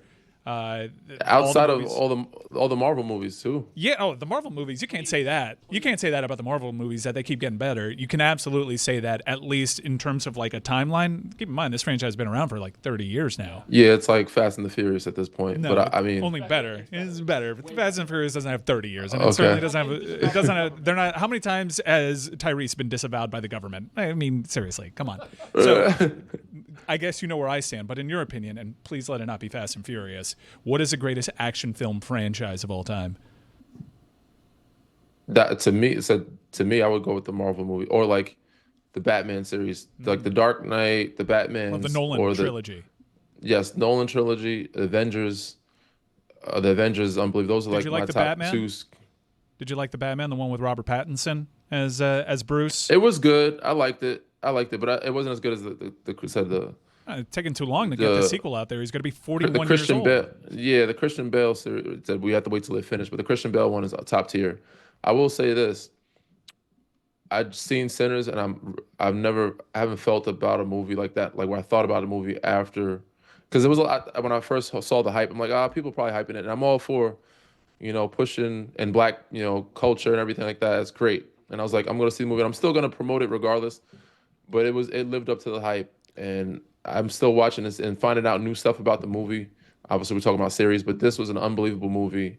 Danny, and I'm excited to see it again. I've been floored by how I didn't think that things could be made that would just get universal applause in 2025, where people are talking about something, they're saying how good it is, and then people go see it and they say it's better than that. Like the last thing that felt like that to me was like Hamilton a million years ago, and then people turned on Hamilton too. Because people usually ruin it, right? People overhype it, but this lived up to the hype, man. I'm learning still, even after the movie, how much about the cast and crew. Very talented actors, unbelievable. And people say it's really not a horror. It has some jumpy scenes, but it's like a horror mixed with musical. It's like, and I'm not a fan of musicals at all. But the soundtrack, and I think the villains need to get more credit. The villains were unbelievable too. Like, I don't see enough of them on Instagram. Obviously, everybody talks about Michael B. Jordan and Haley Steinfeld. They're unbelievable too. But the other actors, the old school actors, like they came full circle. It's a movie that I really am interested in seeing again and seeing what I could pick up the second time around. But to me, it was Michael B. Jordan's one of his best acting movies I've seen. But it was unreal, man. It had a great feeling, great experience in the theater. And I didn't even see it in IMAX. I want to see it in IMAX to see how different it'll be. Inside the Green Room with Danny Green. And we have a victory here on behalf of America. You guys all heard it here. Danny Green has conceded that he was wrong. He's had his mind changed. He can be open-minded. Jokic is better than Michael Jordan. I was actually going to come back to that. Yes, I was going to come back to that. I think you guys convinced me. Jokic is probably the best offensive player in the history of the game. Thank you. Until Luka surpasses him. That's right. Luka has to get an MVP. That's right. All of that. Yes. Luka has to get an MVP and a championship. Luka's MVP and a championship. Then we'll have this discussion again. A victory. But yes, a victory. Thank you, Danny. Good seeing you. You got to win. Same. Appreciate you guys, man. This is always fun. We got to do it again soon. See ya. I got a dog in me. Spliff Notes is sponsored by Jimmy John's. They're finally here, and they're hot. Try the new toasted sandwiches at Jimmy John's. Order one today. Those sandwiches are delicious. I don't know if any were left. I saw people putting them in their pockets. It was some. Tony, did you miss out on the sandwiches? I had 3 of them, Dan. Okay, you had 3 of them. I saw got the chicken bacon ranch. I had the Italian. Roy, did you see anybody smuggling sandwiches? I felt like there was some sandwich smuggling going on. They're all gone. Okay. So I didn't see any sandwiches. There are chips, though, in the kitchen, though. Okay. Those are hidden. Juju, I imagine that the Stan Van Gundy, David Samson segment was panned throughout the internet, that David Samson loves to fire people, and Stan Van Gundy being hopelessly out of touch with the fired man. I would imagine our audience didn't react very well to any of that. Yes. At first, when it first started, you edged people a little bit, like, give it up for Stan Van Gundy. And then it was David Samson, and the whole chat just turned against the whole show. Like, wait, I thought he was gone. But then, like you said, once it got into the hiring and firings and how NBA coaches experience it versus the chat experienced it, yeah, it was pretty rough for my brother Stan, bro. Give my boy Stan some grace, audience. No, there's no grace for Stan. Did we have a less popular moment than that today? Did anybody, were there any other criticisms levied against the show worth revisiting? Nah, that was pretty unpopular. Outside of this right here, like, I want you to think about this. The Billy Gill segment yesterday, and you put Mike's father up yesterday next to George Clooney, Andrew Hawkins next to Method Man. Now close your eyes and imagine if we was doing that to women. I think we should not do that. You feel me? Objectifying men sometimes it's just as critical in the Me Too era as the men. But hey, the women, excuse me. But hey, keep on doing your thing. I don't think it's just as. But it's been done to women so long. We're evening it out, is what we're doing. We're balancing it. Equality. Let's give them a little taste of their own medicine. By pining lecherously about Method Man. I just don't know. I don't know a lot of 50-year-old plus people who appear in front of the internet's judgment and get swooning. There aren't many of them, I don't think, male or female. What do you got? But like you said, like Danny Green said, though, Method Man has been revered in the black community as one of the most handsome men in the entire world for as long as he's been doing it. So I think my brother Billy yesterday was a little, it's not that he didn't know too much. It's a two America situation. But what about Greg Cote thinking that Andrew Hawkins' name was Walter and having no idea who his colleague of many years is? Okay, he's not my colleague. He's not my colleague of many years. I've never met him. I've never been in the same room with him. I apologize. I didn't know him by name. Greg, I am guessing that there is no one here that you have worked with over the last couple of years who works at Meadowlark whose name that you don't really know. Like among people who have spoken at microphones. If I keep putting them in front of you, my guess is that you can name all of them except Walter Hawkins. Okay. Can you say that I have worked with if I literally haven't worked with him? Well, I thought you listened to our show. Like we know things that Michael Cody is someone who appears on your YouTube show Friday morning at 9 a.m. I had to put in a Wi-Fi password for him this morning. Well, I mean, come on. You change Wi-Fi on me. Nobody tells me. You know, I identified that Wi-Fi had been changed. I just didn't know the new password or whatever. I do listen to your show whenever I'm on it. But I just haven't happened to have heard Hawkins, the dulcet tones of Andrew Hawkins. I'm sure he's wonderful, good-looking guy. I think what Juju said is accurate, though. Like, why are people asking me who I think is better looking between two men? If that were asked, what do I think? Who's better looker, Doris Burke or? I'm glad we came back to this. We were going to do Doris Day because then it would have been more. You like your ally? You like your ally, Juju? I'm just glad. saying. Sorry, Juju guys. makes a good point. I'm glad we returned to this. I'm so thrilled. Your thoughts on Judy Garland? I love her. She's great. You kidding me? Those ruby slippers? Baby. Betty Davis. Okay, great.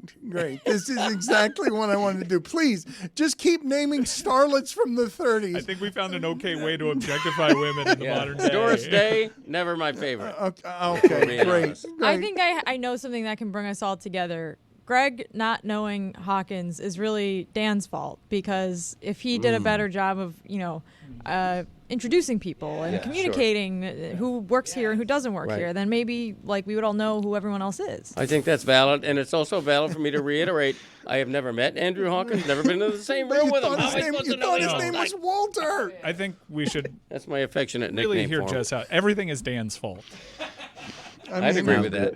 Yeah, you know what? I'd agree with it too. What else do we have in the way of NBA playoff talk? I don't feel like we can get too much of it around here. Juju, what observations do you have from the last couple of days worth mentioning? Yeah, something else that was Dan's fault.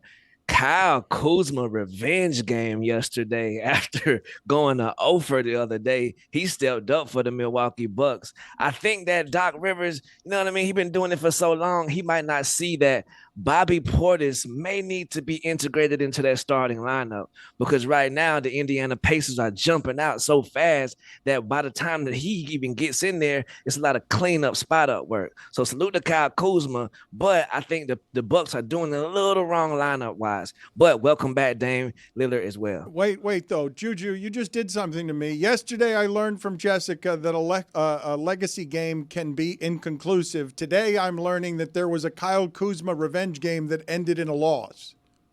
Yeah, but it wasn't his fault. He didn't go over. If you watch that game, you would be like, damn, Kyle Kuzma was one of the pieces that actually kept them afloat during But can it be a revenge game if you lose it? I'm asking the question sincerely at Le Batard Show. I understand you're putting a positive spin on things. You're right. I called him a career loser, and he got revenge on me, but they still lost, and he's a career loser. No one's going to remember game 2 Pacers versus Bucks, but everyone's going to remember the memes of Kyle Kuzma's offers. So I feel like he can get a little revenge meme-wise. Okay. You feel me? Also, my bad. Go ahead. No, please. No, I was going to switch gears a little bit and congratulate the 6th man of the year. Like I told you a couple weeks ago, would be Peyton Pritchard. You feel me? Salute to my brother Peyton Pritchard, Secret Sauce 6th man of the year. I salute you, brother. How NBA much champion. does Boston love Peyton Pritchard?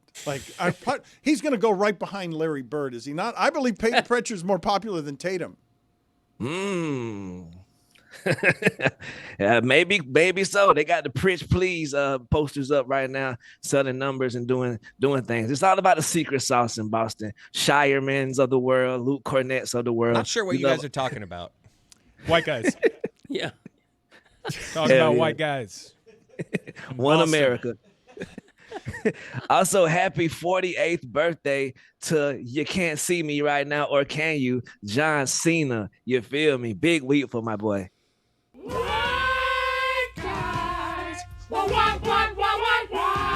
Also a white guy from Boston. Polls. We need some polls updated here. What do we have for the day or the week that we have not gotten to? Hold on 1 second. First poll from today's show. Is Greg Coty the most fun of the columnists?